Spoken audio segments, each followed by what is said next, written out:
আশা করি পুরো গল্প শেষ না করা পর্যন্ত কেউ আজে বাজে কমেন্ট করবেন না। শহরের নামকরা 11 জন ভয়ঙ্কর হ্যাকার একই সাথে মাথায় হাত দিয়ে বসে আছে, কারণ তাদের সমস্ত সিকিউরিটি সিস্টেমকে অন্য এক হ্যাকার হ্যাক করে নিজের আয়ত্তে করে রেখেছে। কেউ তাদের নিজস্ব কম্পিউটারের প্রবেশ করতে পারছে না। সবার কম্পিউটারের উপরে একটাই লেখা রান করছে, যা হলো MBZ। সবার কম্পিউটারের স্ক্রিনে একই লেখা দেখে তাদের বুঝতে বাকি নেই যে তাদের সবার সিকিউরিটি সিস্টেমকে একজন ব্যক্তি ভেঙে ফেলেছে। সবার বুকের ভিতরে ধুপ ধুপ করছে, কারণ তাদের কম্পিউটার হ্যাক করে নেওয়া মানে দেশের অনেক তথ্য ফাঁস হয়ে যাওয়া। এই 11 জন হ্যাকার কালো জগতে বেস্ট 11 নামে পরিচিত। তাদের নামেই পুরো ড্রাগ সাইট চলে। তবে তারা দেশের স্বার্থেও বিভিন্ন সময় কাজ করে।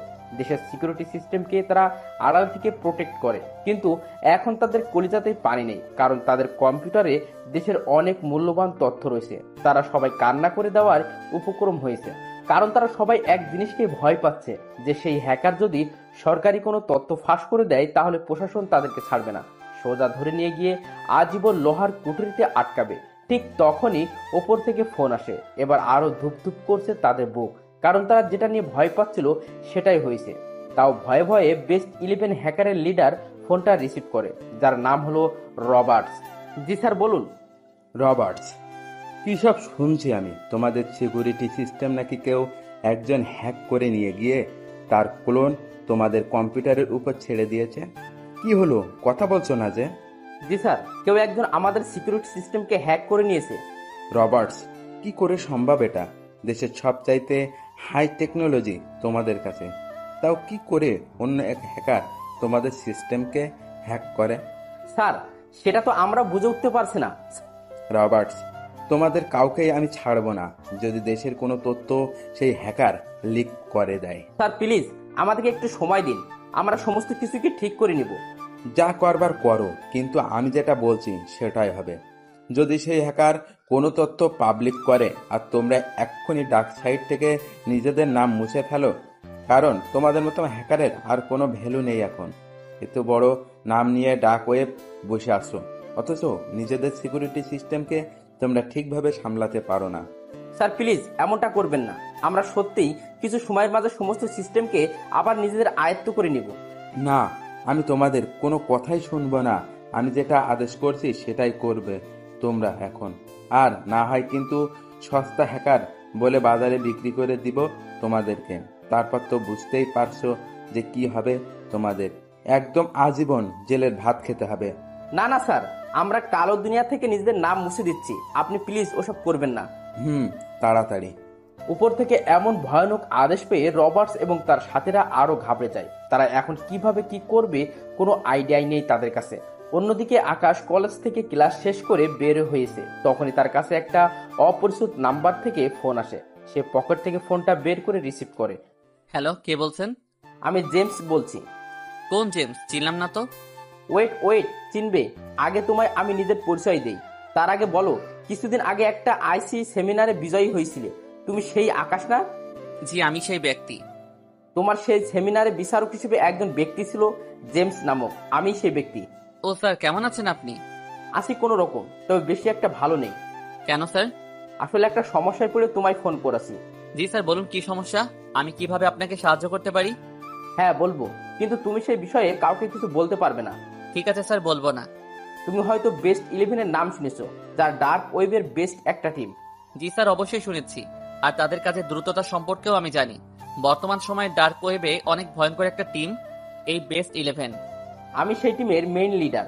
বেস্ট 11 আমার কমান্ডে কাজ করে, কিন্তু কিছুক্ষণ আগে অন্য এক হ্যাকার এসে বেস্ট 11-এর পুরো সিকিউরিটি সিস্টেমকে উড়িয়ে দিয়েছে এবং বেস্ট 11-এর সমস্ত কিছুই সে নিজের অধীনে করে রেখেছে। বেস্ট 11-এর কোনো কর্মী তাদের কম্পিউটার ওপেন করতে পারছেন না। সবার কম্পিউটার এই সেই হ্যাকার নিজের আয়ত্তে নিয়ে রেখেছে। সো তুমি কি আমাকে সেই বিষয়ে কোনো ধরনের সাহায্য করতে পারবে? কারণ তোমার কাজের কিছু দক্ষতা সেদিন আমি দেখেছি। স্যার, বেস্ট 11-এর মতন টিমকে যখন সেই হ্যাকার নাকানি চুবানি খাওয়াচ্ছে, তাহলে আমি তো তার কাছে দুধের বাচ্চা। তবে হ্যাঁ, আমি চেষ্টা করে দেখতে পারি, হয়তোবা কিছু একটা করতে পারবো আপনাদের জন্য। ঠিক আছে, তুমি আমার অফিসে চলে এসো। আমি তোমায় ঠিকানা মেসেজ করে দিচ্ছি। তারপর আমি তোমায় নিয়ে বেস্ট 11-এর কাছে যাব। কিন্তু মনে রেখো, তুমি সেই বিষয়ে কিন্তু কাউকে কিছু বলতে পারবে না, কারণ বেস্ট 11 হ্যাকাররা আজ পর্যন্ত কেউ নিজের চোখে দেখেনি। ঠিক আছে স্যার, আমি কাউকে বলবো না। তারপর ফোনটা রেখে দিয়ে ব্যাগ কাঁধে নিয়ে গন্তব্যের জন্য রওনা হয়ে গেলাম। মানুষটা আমায় তার অফিসের ঠিকানা মেসেজ করে দিয়েছে। সেখানে পৌঁছাতেই একজন লোক এসে আমায় সেই স্যারের কাছে নিয়ে গেল। সেই স্যার আমাকে দেখে বসতে বলল।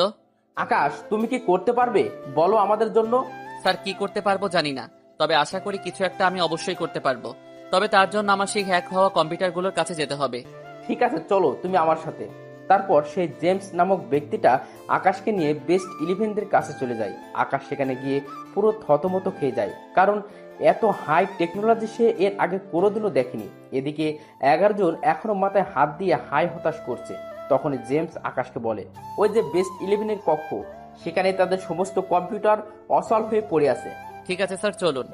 আকাশ সেই কক্ষে প্রবেশ করতে তার শরীরে কাঁটা দিয়ে ওঠে, কারণ বেস্ট ইলেভেনের কক্ষটা যেন অন্যকার একটা দুনিয়া। আর এত ভালো মানের কম্পিউটার দেখে তার মাথায় জ্যাম খেয়ে যায়। তাও সে চুপচাপ গিয়ে সেই কম্পিউটারের সামনে বসে। আর বেস্ট ইলেভেন এবং সেই জেমস নামক ব্যক্তিটা সহ সবাই আকাশের পিছনে দাঁড়িয়ে আছে।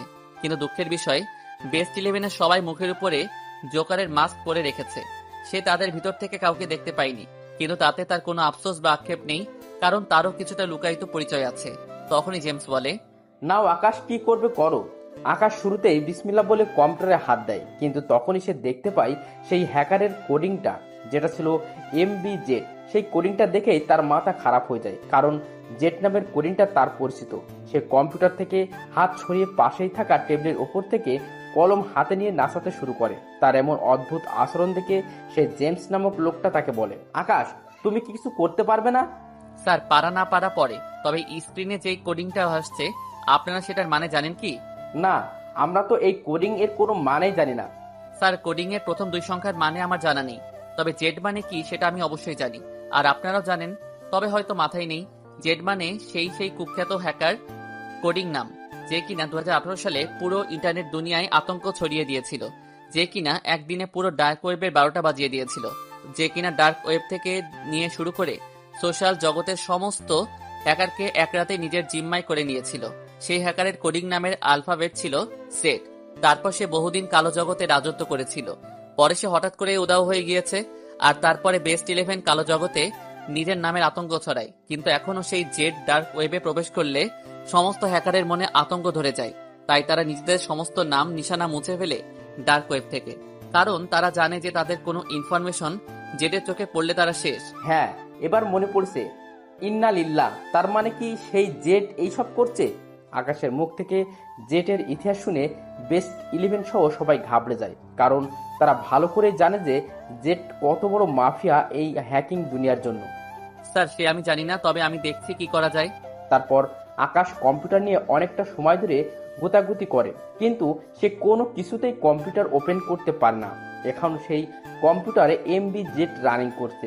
আকাশের মাথা যেন পুরোপুরি খারাপ হয়ে যাচ্ছে এসব দেখে। তার সাথে সাথে সকলের মাথায় খারাপ হয়ে যাচ্ছে। অবশ্য তাদের মাথা আগে থেকেই খারাপ হয়ে আছে। তখনই আকাশ বলে ওঠে, স্যার, আপনাদের কম্পিউটারের ইনফরমেশন কি আর কোনো জায়গায় সেভ করা নেই? হ্যাঁ আছে। তাহলে ঠিক আছে। কি ঠিক আছে আকাশ? স্যার, আমায় আর 10টা মিনিট সময় দিন ভাবার জন্য। আপনারা প্লিজ আমায় একটু একা ছেড়ে দিন। ঠিক আছে, আমরা সবাই চলে যাচ্ছি। তারপর জেমস এবং বেস্ট ইলেভেনের রুম ত্যাগ করে, আর আকাশ ব্যাগ থেকে একটা খাতা বের করে টেবিল থেকে উঠিয়ে নেওয়া কলমটা দিয়ে কিছু একটা লিখে খাতার উপরে। তারপর কম্পিউটারের আবারও হাত দেয়, কিন্তু তাতেও কোনো কাজ হয় না। কিন্তু সে থেমে নেই।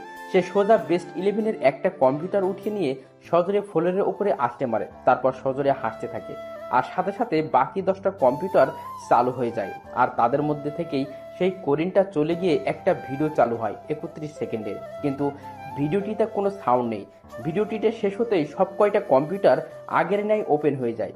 অন্যদিকে কিছু ভাঙার পেয়ে সেই অফিসার সহ বেস্ট ইলেভেন দৌড়ে আসে। তারা আসতে আসতেই সেই ভিডিওটা কেটে যায়, কিন্তু কম্পিউটারে ডেটাবেস সেভ হওয়ার সিস্টেম চালু থাকায় অটো একটা ফাইল হয়ে সেই ভিডিওটা সেখানে সেভ হয়ে যায়। ভিডিওটা ছিল কোনো একটা মেয়ের ভয়েস। অবশ্য ভয়েসটাতে অটো মেকানিক্যাল টোন ব্যবহার করা হয়েছে।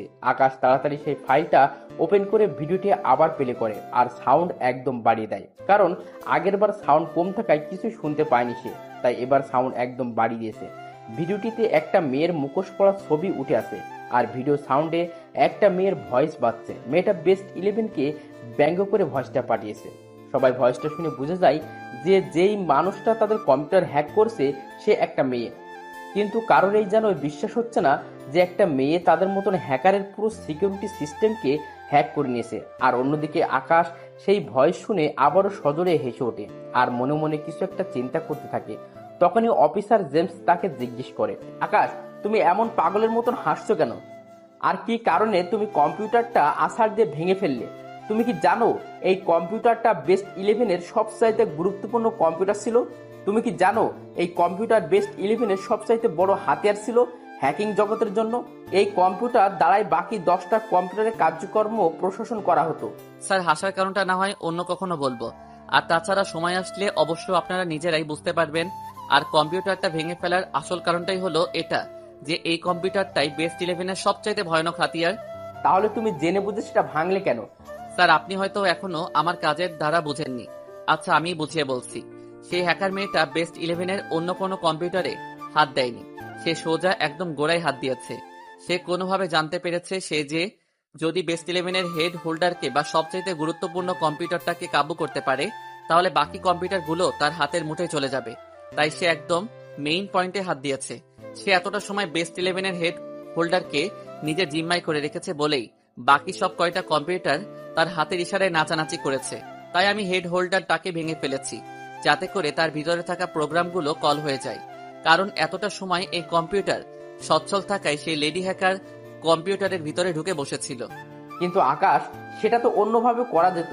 স্যার, এতটা সময় কেউ পেরেছে কম্পিউটারগুলোকে সেই হ্যাকারের হাত থেকে মুক্ত করতে? পারেনি তো কেউ, তাহলে ভবিষ্যতেও পারতো না। কারণ হেড হোল্ডারের অনেক বড় দুর্বলতা হয়তো তার হাতে লেগেছে। তাই সে সহজে কম্পিউটারের প্রোগ্রামকে হ্যাক করে সব কয়টা কম্পিউটারকে নিজের দখলে করে রেখেছিল এতটা সময়। আর হ্যাঁ, তবে একেবারে অন্য কোন উপায়ে কম্পিউটারগুলোকে ছুটিয়ে আনা যেত না যে তা না, যেত, বাট সেই সময়ের মাঝে হয়তো সেই লেডি হ্যাকার আপনাদের সিস্টেমের পুরো 12টা বাজিয়ে দিত। তাই এই পদ্ধতি অবলম্বন করা।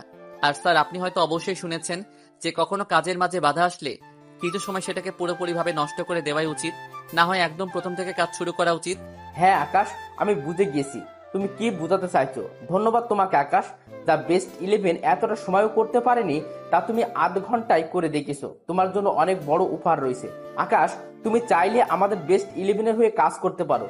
আকাশ জেমস নামক মানুষটার মুখে বেস্ট 11-এর হয়ে কাজ করার কথা শুনে চমকে ওঠে, কারণ সে এত বড় হ্যাকারের সাথে কাজ করার সুযোগ পেয়েছে। কিন্তু সে পরক্ষণেই কিছু একটা ভেবে মুচকি একটা হাসি দেয়। কি হয়েছে আকাশ, হাসছো কেন? স্যার, অনেক অনেক ধন্যবাদ আমাকে এতটা সম্মান দেওয়ার জন্য। কিন্তু স্যার, আমি এত বড় বড় মহান হ্যাকারদের সাথে কাজ করার মতন যোগ্যতা রাখি না। আমার মাঝে যদি সত্যি যোগ্যতা থাকতো তাহলে আমি আপনাদের ক্ষতি না করা ছাড়াই উপকার করতাম, কিন্তু সেটা আমি করতে পারিনি। আমার মাঝে সত্যি কোনো কিছু নেই স্যার। আর তাছাড়া আমি একজন স্টুডেন্ট, আমার পড়ালেখার পিছনেও সময় দিতে হয়। তাই হয়তো সবকিছু মিলিয়ে কাজ করা সম্ভব হবে না আমার কাছে। আমাকে ক্ষমা করবেন স্যার।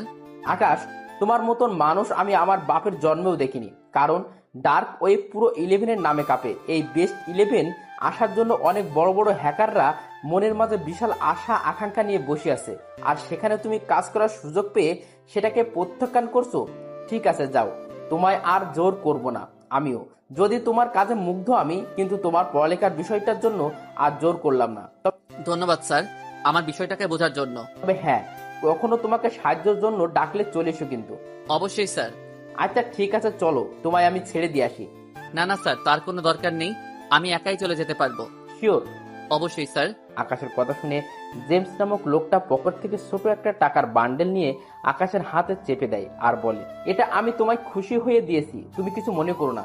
লোকটার বিনয়ী ভাব দেখে আকাশ আর কিছু বলতে পারে না। তাই সে চুপচাপ টাকাগুলো নিয়ে সেখান থেকে চলে আসে। সেখান থেকে বের হতেই তার নাম্বারে একটা ফোন আসে। সে স্বাভাবিকভাবে ফোনটা রিসিভ করে হ্যালো বলে। কিরে, কি খবর তোর? একটা মেয়ে তাকে ফোন করেছে। জি আলহামদুলিল্লাহ ভালো, বাট আপনি কে? আপনাকে তো চিনতে পারলাম না। আরে, আমাকে চিনতে পারলি না? এত তাড়াতাড়ি ভুলে গেছিস আমায়? আসলে দুর্বল মস্তিষ্কের মানুষ তো, তাই মাথায় বেশিক্ষণ কিছু থাকে না। তো কে আপনি, পরিচয়টা দিলে খুশি হতাম। কে হতে পারি, আইডিয়া কর তো। আমি সত্যি বলছি, আমার মনে পড়ছে না। আর আইডিয়া করতে পারলে তো অবশ্যই কারো না কারো নাম বলতাম। আরে আইডিয়া তো কর, পরে যদি মনে করতে নাই পারিস তাহলে না হয় নিজের পরিচয় নিজেই দিয়ে দেব। নাম ধরে যেহেতু ডাকছেন তাহলে অবশ্যই পরিচিত কেউ হবেন। কে হতে পারেন, কে হতে পারেন, দূর মনে পড়ছে না। প্লিজ পরিচয়টা দিন। আরে আজ বেহরোজ। কোন বেহরোজ? আরে তাও মনে করতে পারছিস না তুই? আমি তোর স্কুল ফ্রেন্ড বেহরোজ। আরে তুই হঠাৎ তুই আমায় ফোন করলি কি মনে করে? আর আমার নাম্বারও বা পেলি কোথায়? পেয়েছি, যে কোনো একজন থেকে নিয়েছি। বাপ রে, কতদিন পর ফোন দিলি? 4 বছর পর তোর সাথে আমার যোগাযোগ হচ্ছে। সেই যে স্কুল বেলায় শেষ হওয়ার পর হারিয়েছিস, তারপর আর কখনো খবরও নিসনি আমার। আরে কি করে খবর নিব বল? আমি অনেক কয়বার তোর নাম্বারে ফোন দিয়েছি, বাট সেটা বারবারই বন্ধ এসেছে, তাই আর ফোন দেইনি। আচ্ছা বল, কি অবস্থা তোর? কোথায় আছিস তুই? আর কি করছিস এখন? এই তো ভালোই আছি। আর আছি বলতে কিছুদিন হলো ঢাকায় খালার বাসায় এসেছি। তুই তো জানিস, স্কুলে পড়াশোনা শেষ হবার পর বাবা মা আমায় চট্টগ্রাম নিয়ে আসে। তারপর সেখানে নিয়ে একটা কলেজে অ্যাডমিশন করিয়ে দেয়। আর সেখানে কলেজ লেভেল শেষ করে চট্টগ্রাম ভার্সিটিতে অ্যাডমিশন নিয়েছি। যাক, ভালোই হয়েছে। আচ্ছা চল কাল দেখা করি। দেখা তো অবশ্যই করব। আজ এতদিন পর ঢাকায় এসেছিস, দেখা না করলে কি করে চলে বল? তো কখন দেখা করবি? কাল সকাল 10টায় রমনায় চলে আসিস। কাল না হয় তোর জন্য ক্লাস করব না? ঠিক আছে। তারপর আকাশ বেহরাজের সাথে কথা বলে ফোন রেখে দেয়। তারপর বাসায় চলে যায়। রাতের বাজে 8টা। হুট করে কে যেন বেস্ট 11-এর বিষয়টা সোশ্যাল মিডিয়ায় ভাইরাল করে দেয় যে বেস্ট 11-এর একজন লেডি হ্যাকারের হাতে শিকার হয়েছে। সেই নিউজ মুহূর্তের মাঝেই সারা দেশে ভাইরাল হয়ে যায়। সমস্ত টিভি নিউজে একই খবর প্রচার হচ্ছে। মানুষজন বিভিন্নভাবে সরকারি কর্মকর্তা এবং আইসিটি বিভাগের প্রধান কর্মকর্তাকে জেরা করতে শুরু করে যে দেশের সবচাইতে বড় হাতিয়ার বেস্ট 11 টিম যদি একজন লেডি হ্যাকারের হাতে শিকার হয়, তাহলে আমাদের মতো সাধারণ মানুষজন কি করবে? কারণ দেশের সমস্ত সিকিউরিটি সিস্টেমকে বেস্ট 11 প্রোটেক্ট করছে। সেখানে তারাই যদি নিজেদের প্রোটেক্ট করতে না পারে, তারাই যদি নিজেরা হ্যাকারের শিকার হয়, তাহলে দেশের কি হবে? আর দেশের মানুষের কি হবে? দেশের মানুষ তো সেফ না। তাহলে সেই লেডি হ্যাকার তো যে কোনো সময় ব্যাংকের সিকিউরিটি সিস্টেমকে ব্যান করে বা হ্যাক করে বিশাল অ্যামাউন্টের টাকা হাতিয়ে নিয়ে যেতে পারে। আবার কেউ কেউ বলছে যেই দেশের প্রোগ্রামরাই নিজেদের প্রোগ্রামকে সামলে রাখতে পারে না, তারা আবার দেশকে বাইরের দেশের হ্যাকার থেকে কি করে রক্ষা করবে? মোট কথা, বেস্ট 11-এর নাম খানিকক্ষণের মাঝেই মানুষ ধুলোয় মিশিয়ে দেয়। সমস্ত সোশ্যাল সাইটগুলোতে বেস্ট 11-কে নিয়ে মানুষজন ট্রোল করতে শুরু করে দেয়। যেই বেস্ট 11 মানুষের চোখের মনে ছিল, সেই বেস্ট 11-এর সম্মান এখন মানুষ পায়ের কাছে এসে নেমেছে। আইসিসিটির প্রধান যিনি জেমস এর ও সিনিয়র, তিনি এইসব দেশের নিজের সোশ্যাল অ্যাকাউন্ট থেকে পোস্ট করে যে তিনি রাত 10টায় অনেক কয়টা টিভি চ্যানেল থেকে লাইভে আসবেন। তিনি অনেক কয়টা টিভি চ্যানেলকে রাত 10টায় তার কার্যালয়ে আমন্ত্রণ করেছেন। লাইভে কলিং সিস্টেম চালু থাকবে। কারো যদি কোনো ধরনের হ্যাকিং নিয়ে সমস্যা হয় বা কেউ যদি বেস্ট 11-এর মতো সেই লেডি হ্যাকারের হাতে শিকার হয়, তাহলে তারা কলের মধ্যে সেসব জানতে পারবে। কিন্তু মানুষজন সবাই আক্রমণাত্মকভাবে সেই সময়ের অপেক্ষা করছে। আইসিটি প্রধান রাত 10টা লাইভে আসতেই মানুষজন তিনাকে লাইভে কল দিয়েই গালাগাল দিতে শুরু করে, কারণ লাইভে কলিং সিস্টেম চালু করে দেওয়া হয়েছে। তিনি মানুষের গালাগাল খেয়েও দেশের উগ্র মস্তিষ্কের মানুষগুলোকে সান্ত্বনা দেওয়ার চেষ্টা করতে থাকে। কিন্তু সবাই তো ক্ষিপ্ত বেস্ট 11-এর প্রতি, তাই কেউ তিনার কথা শুনতে রাজি নন। অকাট্য ভাষায় গালাগাল করে যাচ্ছে মানুষ, আর তিনি শেষমেশ না পারতে লাইভে চুপচাপ বসে আছে। অন্যদিকে জেট ডার্ক ওয়েব প্রবেশ করে। জেট ডার্ক ওয়েবে প্রবেশ করেছে জানতে পেরে সমস্ত হ্যাকার নিজেদের গাড়টি গোস্ত গোল করে পালাতে শুরু করে। কিন্তু জেট তার আগেই সমস্ত ডার্ক ওয়েবকে পুরো শ্মশানঘাট বানিয়ে ফেলেছে, কারণ তার কানেও সেই খবর পৌঁছে গিয়েছে যে কেউ বেস্ট 11-এর সিকিউরিটি সিস্টেমকে হ্যাক করেছে। কিন্তু এতে তারা কোনো আপত্তি নেই। তার আপত্তি হলো সে লেডি হ্যাকার তার নামের আলফাবেট ব্যবহার করেছে। সে ডার্ক ওয়েবকে তো তছনছ করে দিয়েছে। সাথে আইসিটি প্রধান যেই সব চ্যানেল থেকে লাইভ এসেছে, সেই সব চ্যানেলের সিস্টেমকে নিজের কবলে নিয়ে নেয়। আর সে নিজেকেই পরে সেসব চ্যানেল থেকে মাস্ক পরে লাইভে চলে আসে। সমস্ত চ্যানেল থেকে জেটে লাইভ চলছে। তারপর জেট মেকানিক্যাল টোন ব্যবহার করে কথা বলতে শুরু করে। অবশ্য সে লাইভে এসে বেশি কিছু বলে না। সে সেই লেডি হ্যাকারের উদ্দেশ্য করে শুধু কয়েকটা কথা বলে। बाप से मत ले पंगा, नहीं तो मैं शुरू हो गया तो फिर हो जाएगा दंगा। জেটকে লাইভে থেকে সবার বুক ধুপধুপ করে কাঁপতে শুরু করে, কারণ জেট কোনো মানুষ না। সে হ্যাকিং জগতের সবচাইতে ভয়ানক রাওয়ান। তার সামনে কারোর খাওয়া নেই। সে মুহূর্তের মাঝে কয়েক শতাধিক হ্যাকারকে পায়ের নিচে রেখে পিষে মেরে ফেলতে পারে। অবশ্য সেটা বহু আগে করেও দেখিয়েছে। তারপর সে লাইভে কেটে দিয়ে চলে যায়। জেট লাইভে আসার পর থেকে যে মানুষের মনে এক ধরনের আতঙ্কের সৃষ্টি হয়েছে, সে আতঙ্কে সবাই এখনো আতঙ্কিত হয়ে আছে। বিশেষ করে ডার্ক সাইটের হ্যাকারদের। ডার্ক সাইটের হ্যাকাররা হতাশ হয়ে আছে জেটের আচরণে, কারণ তাদের সমস্ত কিছুই এখন জেটের দখলে। অন্যদিকে জেট ডার্ক ওয়েব রান করেছে। সে পুরো ডার্ক ওয়েব তছনছ করে দিয়েছে। ডার্ক ওয়েব বাংলাদেশের সার্ভারের কোনো হ্যাকার এই নেই, সব কয়েকটা সে গিলে খেয়ে নিয়েছে। আর বেস্ট 11 তো বহু আগেই ডার্ক সাইট থেকে নিজের নাম নিশানা মুছে দিয়েছে। যে সারাত বসে বসে ডার্ক ওয়েব থেকে যেই সকল হ্যাকারদের সিস্টেমকে হ্যাক করছে তাদের প্রোগ্রাম ঘাঁটতে থাকে, সে সবার কম্পিউটারে প্রবেশ করে একজনকেই তালাশ করছে। সে হলো সেই লেডি মাফিয়া, যাকে সে খুঁজে পেলে 12টা বাজিয়ে দেবে। কিন্তু সে সারা রাত হ্যাকারদের প্রোগ্রাম চেক করেও সেই লেডি মাফিয়াকে খুঁজে পায় না। তার মাথায় যেন আগুন জ্বলছে। সে রাগে কটমট করতে থাকে। রাগে কটমট করতে করতে কিছুক্ষণ পর সে নিজেই শান্ত হয়ে যায়। পরে সে কালো জগতের সবাইকে তাদের অ্যাকাউন্ট ফিরিয়ে দেয়। সবাই তো মহা খুশি নিজের অ্যাকাউন্ট ফিরে পেয়ে, কিন্তু তারা এটা জানে না যে জেড তাদের সিস্টেমের মাঝে কিছু একটা করে রেখেছে। আবারও সেই জেড ডার্ক ওয়েব রেটিং এ চলে আসে। ডার্ক ওয়েব জেড এর নামে গুঞ্জন শুরু হয় যে কালো জগতের রাজা হলো জেড। একজন আরেকজনের সাথে ওয়ার করলেও জেড এর সাথে ওয়ার করার কথা কেউ ভুলেও মাথায় আনে না, কারণ সবাই জানে যে জেড এর সাথে লাগতে গেলে তাদের নাম নিশানা মুছে যাবে এই ডার্ক সাইড থেকে। অপরদিকে আকাশ সকালবেলায় ঘুম থেকে উঠে রেডি হয়ে রমনার উদ্দেশ্যে রওনা হয়। সে ঘর থেকে বের হতেই বেহরোজ তাকে ফোন করে। কিরে, কোথায় তুই? এই তো বাসা থেকে বের হয়েছি। আচ্ছা শোন, তাড়াতাড়ি রমনায় চলে আয়। আমিও বাসা থেকে বের হয়েছি। আসছি। আকাশ একটা রিক্সা নিয়ে রমনায় চলে গিয়ে বেহরাজের সাথে দেখা করে। বেহরাজের আকাশের আগেই রমনায় পৌঁছে গেছে। বেহরাজ আকাশকে দেখতে পেয়ে বসা থেকে উঠে এসে তাকে জড়িয়ে ধরে। বেহরাজের এমন আচরণ আকাশ থতমত খেয়ে যায়। তবে সে শান্ত মাথায় বেহরাজকে বলে, কিরে, এভাবে হঠাৎ জড়িয়ে ধরলি যে? আরে আজ এত বছর পর তোর সাথে দেখা, কত আবেগ জমে আছে জানিস তুই, তাই জড়িয়ে ধরেছি তোকে। ও, এবার তো ছাড়। আর কতটা সময় জড়িয়ে ধরে থাকবি? বেহরাজ আকাশকে ছেড়ে দেয়। তারপর দুজন মিলে রমনার একটা গাছের নিচে বসে। দুজনে বসে বসে অনেকটা সময় নিজেদের ভাবমূর্তি শেয়ার করে, কারণ আজ অনেকদিন পর তাদের দেখা হয়েছে। আকাশ তাকে জিজ্ঞেস করে, কিরে, আর কতদিন তুই এই শহরে থাকবি? বেহরাজ আকাশের কথার কোনো উত্তর না দিয়ে ড্যাব ড্যাব করে তাকিয়ে আছে তার দিকে। বেহরাজের এমন আচরণে আকাশের কেমন যেন একটা লাগে। সে হাতে হাত দিয়ে বেহরাজকে নাড়া দেয় আর বলে, কিরে, কি হয়েছে তোর?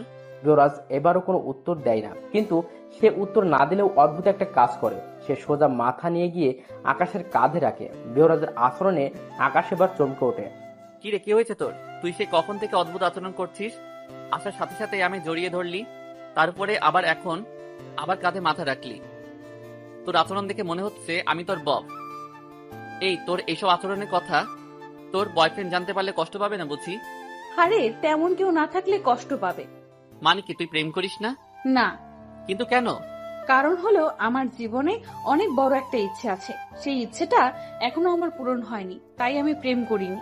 আর তাছাড়া অবশ্য একজনকে অনেক আগে থেকেই ভালো লাগে আমার, তাই কখনো এসবে জড়াইনি।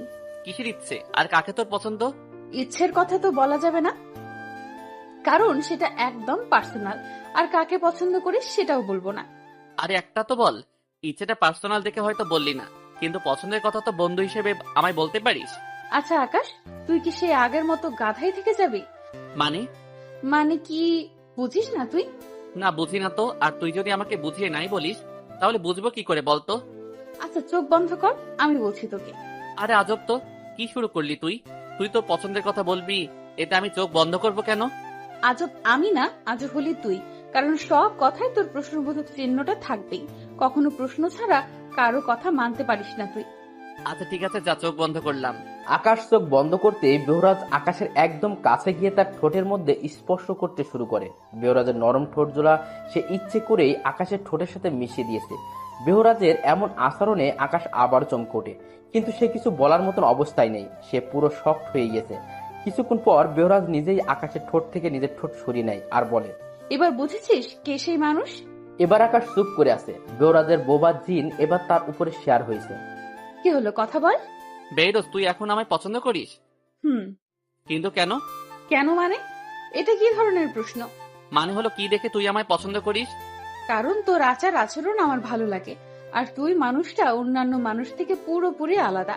যেখানে মানুষ স্কুল লেভেলে সবাই প্রেম নিয়ে মেতে থাকতো, সেখানে তুই কোনো মেয়ের ধারে কাছেই মিশতি না, তাই সেই তখন থেকেই তোকে আমার পছন্দ। ও, কিন্তু আমি তো তোকে নিয়ে কখনো সেইভাবে চিন্তা করিনি। চিন্তা করিসনি তো? এখন থেকে কর। না, এটা আমি পারবো না, কারণ এসবের মাঝে আমি নেই। আর হ্যাঁ, তবে তুই যদি চাস তোর পড়ালেখা শেষ হওয়ার পর আমার বাসায় বিয়ের জন্য কথা বলতে পারিস, তখন আমার আর আপত্তি থাকবে না। একদম থাপ্পড়ে গালের দাঁত সব কয়টা ফেলে দেবো বেয়াদব। তুই কি আজীবনই খ্যাত থাকবি বলে শপথ নিয়েছিস নাকি? হ্যাঁ, আর তোর বাসায় কি করতে আমি বিয়ের প্রপোজাল পাঠাবো? কখনো শুনেছিস মেয়ের বাড়ি থেকে ছেলের বাড়িতে বিয়ের প্রপোজাল দেয়? আসলে হলো যে, এই রাখ তোর আসলের টাসলে। সোজা এখন থেকে তুই আমার সাথে রিলেশন করবি, আর বিয়ের সময় হলে সোজা আমার বাসায় গিয়ে বাবার কাছ থেকে আমার হাত চাইবি। আচ্ছা।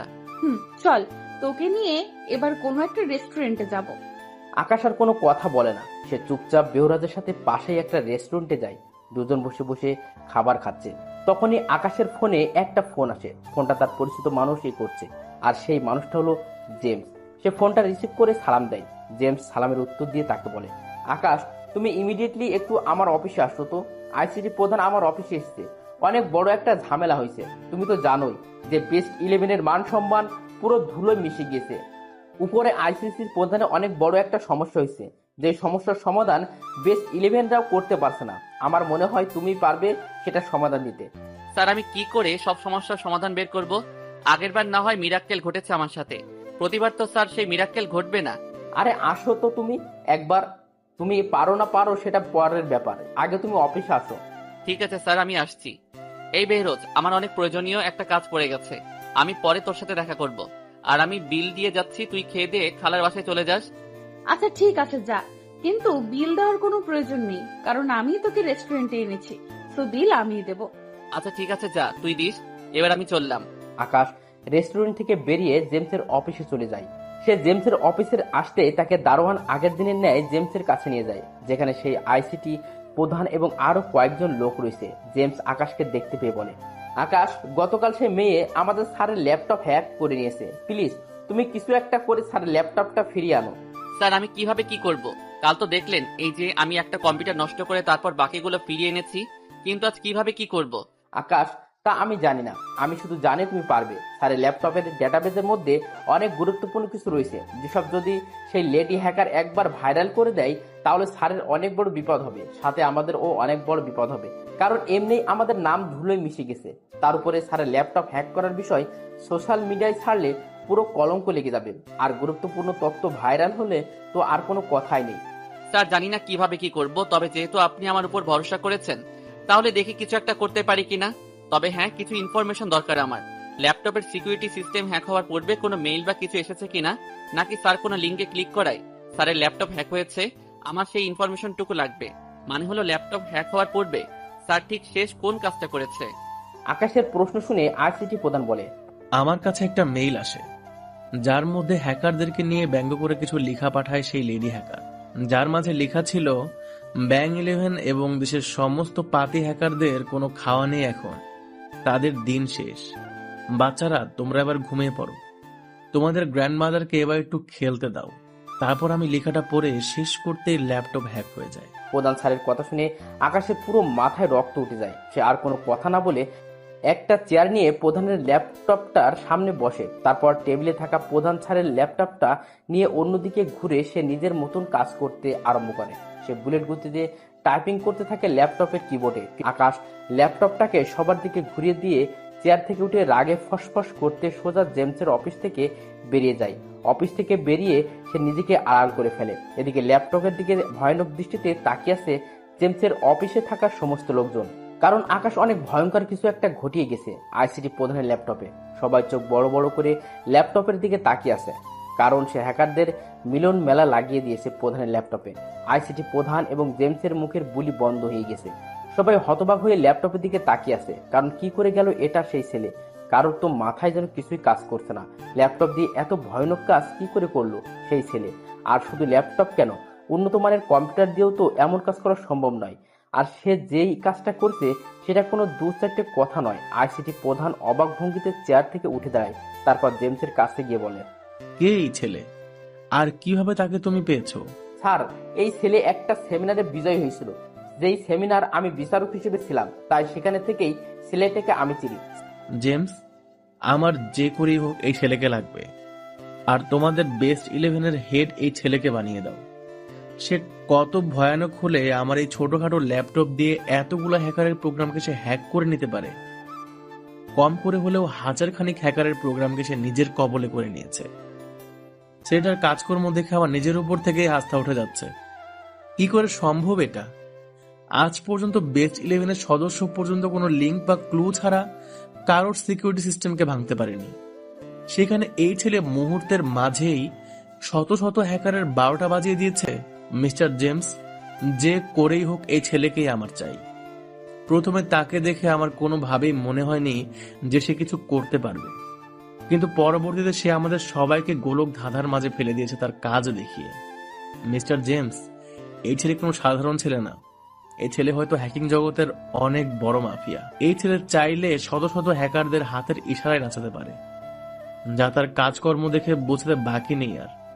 সো এই ছেলেকে যে করেই হোক বেস্ট 11-এ চাই আমি। স্যার, আপনার মনে হয় কোথাও ভুল হচ্ছে। হয়তো সে কাকতালীয়ভাবে কিছু করে ফেলেছে, কারণ ছেলেটার চালচলন একদম ভিন্ন। তার কাছে সবার ঊর্ধ্বে হলো পড়ালেখা, আর সেই ছেলে কালো দুনিয়ার বাচ্চা হবে কি করে? আর মিস্টার জেমস, আপনাদের মতন গোবরওয়ালা মাথার জন্যই আজকে বেস্ট 11-এর এই অবস্থা। আমার ল্যাপটপ বেস্ট 11-এর ল্যাপটপকে এই ছেলেই সে লেডি হ্যাকারের হাত থেকে উদ্ধার করেছে। কই, আপনারা নিজেরা পেরেছেন সেই লেডি হ্যাকার থেকে কম্পিউটার উদ্ধার করতে, না বেস্ট 11 পেরেছে? কোনটা? না স্যার, কেউ পারেনি। তাহলে এই ছেলেকে এতটা হালকাভাবে নেওয়ার কি আছে? যে ছেলে হ্যাকারের হাত থেকে ল্যাপটপ ছুটিয়ে আনতে পারে, যে ছেলে মুহূর্তের মাঝে কয়েক শতাধিক হ্যাকারের প্রোগ্রামকে হ্যাক করে হ্যাকারের মিলন ঘটাতে পারে, তাও আবার আমার এই ছোট ল্যাপটপে, সে কোনো সাধারণ মানুষ না। সে অবশ্যই কালো জগতের অনেক বড় বাদশা। তো তাকে বেস্ট 11-এ আনার ব্যবস্থা করুন। ঠিক আছে স্যার, আমি কথা বলবো সেই ছেলের সাথে। সেই ছেলের সাথে কথা বলে তাকে আমার অফিসে নিয়ে আসবেন। আর এখন চলেন, যাদের প্রোগ্রামকে সেই ছেলে হ্যাক করেছে তাদের মাঝে সেই লেডি হ্যাকারকে তালাশ করি। আর শুধু লেডি হ্যাকারকেই না, যারা কালো বাজারের ব্যবসা করে এবং অবৈধ কিছুর সাথে জড়িত আছে তাদেরকে আমরা খুঁজে বের করব। তারপর তাদের সিস্টেমের ট্র্যাকিং ছেড়ে দিব। আর যখন সময় হবে তখন তাদের ইনফরমেশন পুলিশের কাছে পাঠিয়ে দেব। ঠিক আছে স্যার। তারপর জেমস আইপি প্রধানের ল্যাপটপ নিয়ে লেডি হ্যাকারের তালাশ করতে থাকে, সাথে বেস্ট 11রাও তালাশ করছে। এদিকে আকাশ প্রধানের ল্যাপটপে এত বড় একটা কাণ্ড করে নিশ্চিন্তে বাসায় এসে ঘুমাচ্ছে। তার মাথায় প্রচন্ড রাগ উঠে আসে সেই কথাগুলো শোনার পর থেকে, কারণ লেডি হ্যাকার সবাইকে ব্যঙ্গ করে নিজেকে দেবতা দাবি করাটা যেন আকাশ কোনোভাবে মেনে নিতে পারেনি, তাই সে এত বড় কাণ্ড ঘটিয়েছে। অন্যদিকে জেমসের হাতে কিছু একটা লাগে। সে মানুষের প্রোগ্রামে ঢুকে দেখতে দেখতে একজন প্রোগ্রামে সে কিছু একটা দেখতে পায়। সেটা দেখে তার কেন জানি মনে হচ্ছে এই মেয়েটাই লেডি হ্যাকারটা হবে, কারণ তার চোখে একটা জিনিস পড়ে। আর সেই জিনিসটা হলো 1098 জিবির একটা ফাইল। বেস্ট 11-এর প্রোগ্রামিং সিস্টেমকেও এমন একটা ফাইল রয়েছে যে ফাইলটাও 1098 জিবির। জেমসের পাশেই প্রধান বসে আছে। সে তিনাকে ডেকে বলে, আর একজনের সিস্টেমকে সন্দেহজনক কিছু একটা পেয়েছি। তার কাছেও সেম একই ওয়েটের ফাইল, যেই ওয়েটের ফাইল বেস্ট 11-এর কাছে রয়েছে। আর তাছাড়া সাধারণ কোনো মানুষ বা নর্মাল কোনো হ্যাকার এত বড় জিবির ফাইল ব্যবহার করবে না। ঠিক আছে, ফাইলটাতে ঢুকে দেখো কি আছে এতে। জেমসের প্রধানের কথা মতন ফাইলে ক্লিক করতে দেখে সেই ফাইলের ভিতরে আরেকটা ফাইল আছে, যার নাম হলো ব্যাং 11। জেমস এবং প্রধান ফোল্ডারের নাম দেখেই বুঝে ফেলে এই কম্পিউটারের মালিক এই সেই লেডি হ্যাকার, কারণ সেই লেডি হ্যাকার এই বেস্ট 11কে ব্যঙ্গ করে ব্যাং 11 নামে ভিডিও পাঠিয়েছিল। জেমস তাড়াতাড়ি সেই ফোল্ডারে ঢুকে কি আছে ভিতরে এটা চেক করতে থাকে। তখনই তারা দেখতে পায় যে তাদের পুরো ডাটাবেসকে সেই লেডি হ্যাকার নিজের কাছে কপি করে রেখে দিয়েছে। শুধু তাই নয়, সেই লেডি হ্যাকার তাদের প্রোগ্রামের মাঝে ঢুকে বসে আছে। এসব দেখে জেমস পুরো থতমত খেয়ে যায়। আইসিটি প্রধান অবাক হয়ে আছে সেই মেয়ের কার্যক্রম দেখে, কারণ একটা মেয়ে কতটা ভয়ানক হতে পারে হ্যাকিং দুনিয়ায় তা এই মেয়ের কাজকর্ম না দেখলে তারা কখনোই বুঝতে পারতো না। জেমস তাড়াতাড়ি কোনো কিছু না ভেবেই সেই লেডি হ্যাকারের কাছ থেকে ব্যাং 11 নামক ফোল্ডারটা ডিলিট করে দেয়। তারপর সে ভালো করে ঘাঁটতে থাকে লেডি হ্যাকারের প্রোগ্রাম সিস্টেমকে, কারণ যে করেই হোক লেডি হ্যাকারে তাদের প্রোগ্রাম থেকে বের করতে হবে, না হয় সে বেস্ট 11-এর সমস্ত কার্যক্রম সম্পর্কে অবগত হতে থাকবে। জেমস লেডি হ্যাকারের সমস্ত ডেটাবেস ঘাঁটতে শুরু করে। ঠিক তখনই সেই আইসিটি প্রধানের ল্যাপটপ আবারও হ্যাক হয়ে যায়, কারণ হলো এতটা সময় সেই লেডি হ্যাকার তার কম্পিউটারের সামনে বসেছিল, আর সে বসে বসে অন্য কম্পিউটারদের সমস্ত কিছু দেখছিল। সে দুটো কম্পিউটারকে অ্যাডজাস্ট করে দেখছে, একটা দিকে যে সমস্ত কার্যকর্ম করে আরেকটা কম্পিউটার সে এমনিতে ব্যবহার করে। তার আসল কম্পিউটার এতটা সময় জেমসের কন্ট্রোলে ছিল, কিন্তু জেমস লেডি হ্যাকারের ডেটাবেস ঘাঁটতে ঘাঁটতে একটা ভুল করে বসে। সে লেডি হ্যাকারের একটা ট্রেপে পা দিয়ে বসে, যার কারণে সাথে সাথে প্রধানের ল্যাপটপের অ্যাক্সেস আবারও সেই লেডি হ্যাকারের কাছে চলে যায়। ফলে সে দ্বিতীয় কম্পিউটার দিয়ে প্রধানের কম্পিউটার নিজের আয়ত্তে নিয়ে তার আসল কম্পিউটারকে মুক্ত করে ফেলে, যার ফলে তার কম্পিউটার পুরোপুরি অ্যাক্সেস আবারও তার কাছে ফিরে আসে। আর সাথে সাথে আকাশের হ্যাক করা সমস্ত হ্যাকারের অ্যাক্সেসও সেই লেডি হ্যাকারের পেয়ে যায়। সে তো মহাখুশি এত কিছু পেয়ে। অন্যদিকে জেমস আর সেই আইসিটি প্রধান আবারও মাথায় হাত দিয়ে বসে আছে। কি থেকে কি ঘটে গেল তারা ভেবেও কুলিয়ে উঠতে পারছে না। এদিকে লেডি হ্যাকার যে কিনা প্রধানের ল্যাপটপ হ্যাক করছে, সে মহাখুশি হলেও তার ভিতরে ভিন্ন একটা জেদ কাজ করছে, কারণ তার কম্পিউটার আইসিটি প্রধান হ্যাক করছে। তাই সে এখন প্রতিশোধ নিতে চায় প্রধানের উপরে। সে আইসিটি প্রধানের ল্যাপটপ থেকে অনেক কয়েকটা কোম্পানির ওয়েবসাইট হ্যাক করে আইসিটি প্রধানকে ফাঁসিয়ে দেয়। সে প্রধানের আইপি সহ হ্যাকিং ডিটেইলস সোশ্যাল মিডিয়ায় ভাইরাল করে দেয়, আর সাথে সাথে পুলিশ প্রধানকে খুঁজতে শুরু করে। রাত 10টায় পুলিশ প্রধানকে জেমসের অফিস থেকে গ্রেপ্তার করে নিয়ে যায়, আর প্রধানের সাথে 3বার ল্যাপটপকেও পুলিশ জব্দ করে। পুলিশ তিনাদের সহকারী কর্মচারী দিয়ে প্রধানের ল্যাপটপের তল্লাশি চালায়। পুলিশ তাকে বারবার জিজ্ঞাসাবাদ করছে কেন সে এসব করছে, কিন্তু সে বারবারই একই কথা বলেছে যে এসব করেনি। তার ল্যাপটপ কোনো এক লেডি হ্যাকার হ্যাক করে নিয়ে তার ল্যাপটপ থেকে এসব করে তাকে ফাঁসাচ্ছে। প্রধান আরো বলে তার ল্যাপটপ তার আয়ত্তের বাইরে, কিন্তু যখন পুলিশ তার ল্যাপটপ চেক করে তখন দেখতে পায় ল্যাপটপের কিছু হয়নি। তারা ল্যাপটপে ইজিলি প্রবেশ করতে পারছে। তখনই পুলিশ অফিসার প্রধানের উপর রেগে যায়, আর তার কোনো কথা না শুনে তাকে ধরে নিয়ে গিয়ে লকআপে বন্দি করে। প্রধান হাজতে বন্দি, আর লেডি হ্যাকার তো মহাখুশি। তার খুশির যেন সীমা নেই। সে আকাশের হ্যাক করা সমস্ত হ্যাকারের প্রোগ্রামকে নিজে হ্যাক করেছে বলে ডার্ক ওয়েবে এসে গুঞ্জন ছড়িয়ে দেয়। তারপর সবাই তাদের অ্যাক্সেস ফিরিয়ে দিয়ে আকাশের ক্রেডিট সে নিতে থাকে। সে চায় ডার্ক ওয়েবে যেন তার নামের ও ভয়াবহতা ছড়িয়ে পড়ে, কিন্তু জেট এর তো এই সমস্ত কিছু ইগোতে গিয়ে লাগে, কারণ এই লেডি হ্যাকারের জন্য তার ক্রেজ কমে যাচ্ছে। তাই সে ডার্ক ওয়েবে প্রবেশ করে। ডার্ক ওয়েবে সে দেখে এমবি জেট নামের গুঞ্জন চলছে, যেসব দেখে তার এত পরিমাণে রাগ উঠে যে সে আবার পুরো ডার্ক ওয়েবকে তছনছ বানিয়ে দেয়। ডার্ক ওয়েবের সমস্ত হ্যাকারকে প্রোগ্রামকে সে আবারও হ্যাক করে নিয়ে তাদের কম্পিউটারকে সে নিজেদের দখলে করে নেয়। সেই হ্যাকারদের মধ্যে এমবি জেট যে কিনা লেডি মাফিয়া, সে ধরা পড়ে যায়। এমবি জেট এর বুক ধুক ধুক করে কাঁপতে শুরু করে, কারণ সে জানে জেট কত বড় মাফিয়া এই হ্যাকিং জগতের। সে মনে মনে দোয়া পড়তে থাকে, কারণ একে তো সে জেটের আলফাবেট ব্যবহার করছে, 2 জেট এর নাম ব্যবহার করে ক্রেডিট নিচ্ছে। অন্যদিকে জেট পুরো গোলাবারুদের মতন পরিপূর্ণভাবে লোড হয়ে আছে। সে এখনো আগুনের স্পর্শ পেলেই ভয়ঙ্করভাবে বিস্ফোরিত উঠবে, আর তার জন্য আগুন এখন সেই এমবি জেট। সে আবারও সবার প্রোগ্রামে ঢুকে চিরুনি তল্লাশি চালাতে থাকে। হঠাৎ করে সে এমবি জেটের প্রোগ্রামে প্রবেশ করে বসে। তারপর সমস্ত কিছু চেক করে বুঝতে পেরে যায় এটাই সে এমবি জেটের প্রোগ্রাম। যে এমবি জেটকে খুঁজে পেয়ে আউটফাস্টে লুটিয়ে পড়ে আর বলে, बाप से मत ले पंगा, नहीं तो मैं शुरू हो गया तो फिर हो जाएगा दंगा। এদিকে এমবি জেট ভয়ে গিড়গিড়ি করে কাঁপছে আর ভয়ে আতঙ্কিত হয়ে আছে। সে তার দ্বিতীয় কম্পিউটার দিয়ে সবকিছু দেখতে পাচ্ছে যে জেট তার প্রোগ্রামে প্রবেশ করেছে, কিন্তু সে কোনো কিছু করতে পারছে না।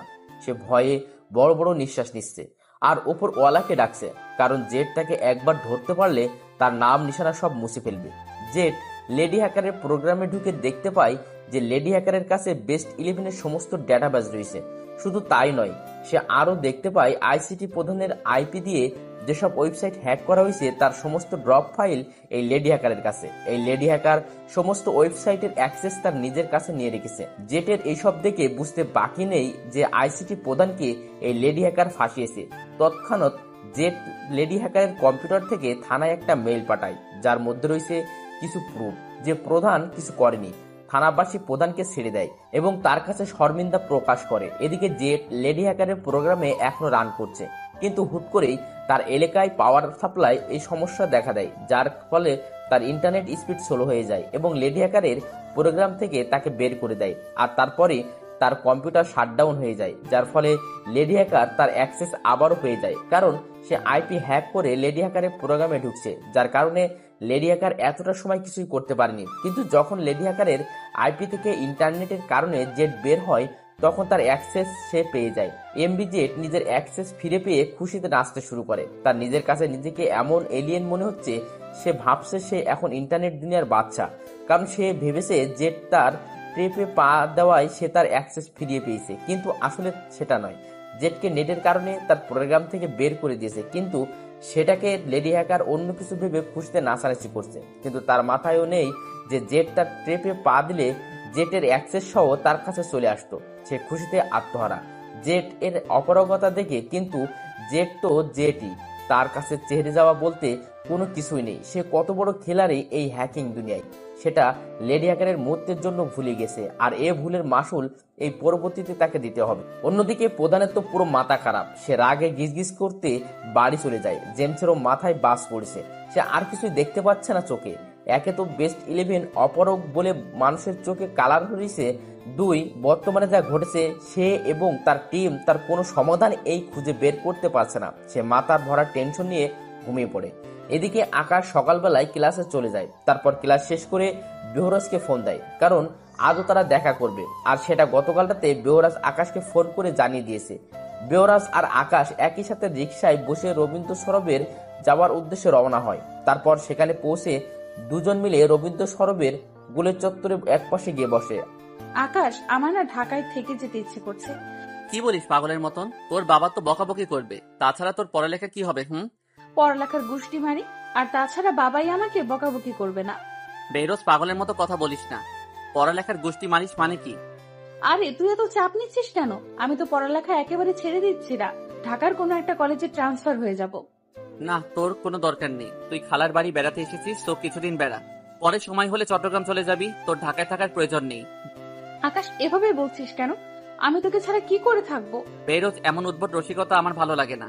আমি তো বলেছি যে সময়টা সময় দেখা যাবে। আর তাছাড়া আগে তো আমায় ছাড়া ছিলি, তাহলে এখন থাকতে প্রবলেম কোথায়? আকাশ, সত্যিই তুই অনেক বড় একটা সেলফিশ। যা মনে হয় তোর। কিন্তু আমার কাছে তোর এই বেহুদা রসিকতার দাম নেই কোনো, কারণ তোর এই রসিকতা মানে জীবনটাকে বরবাদ করা।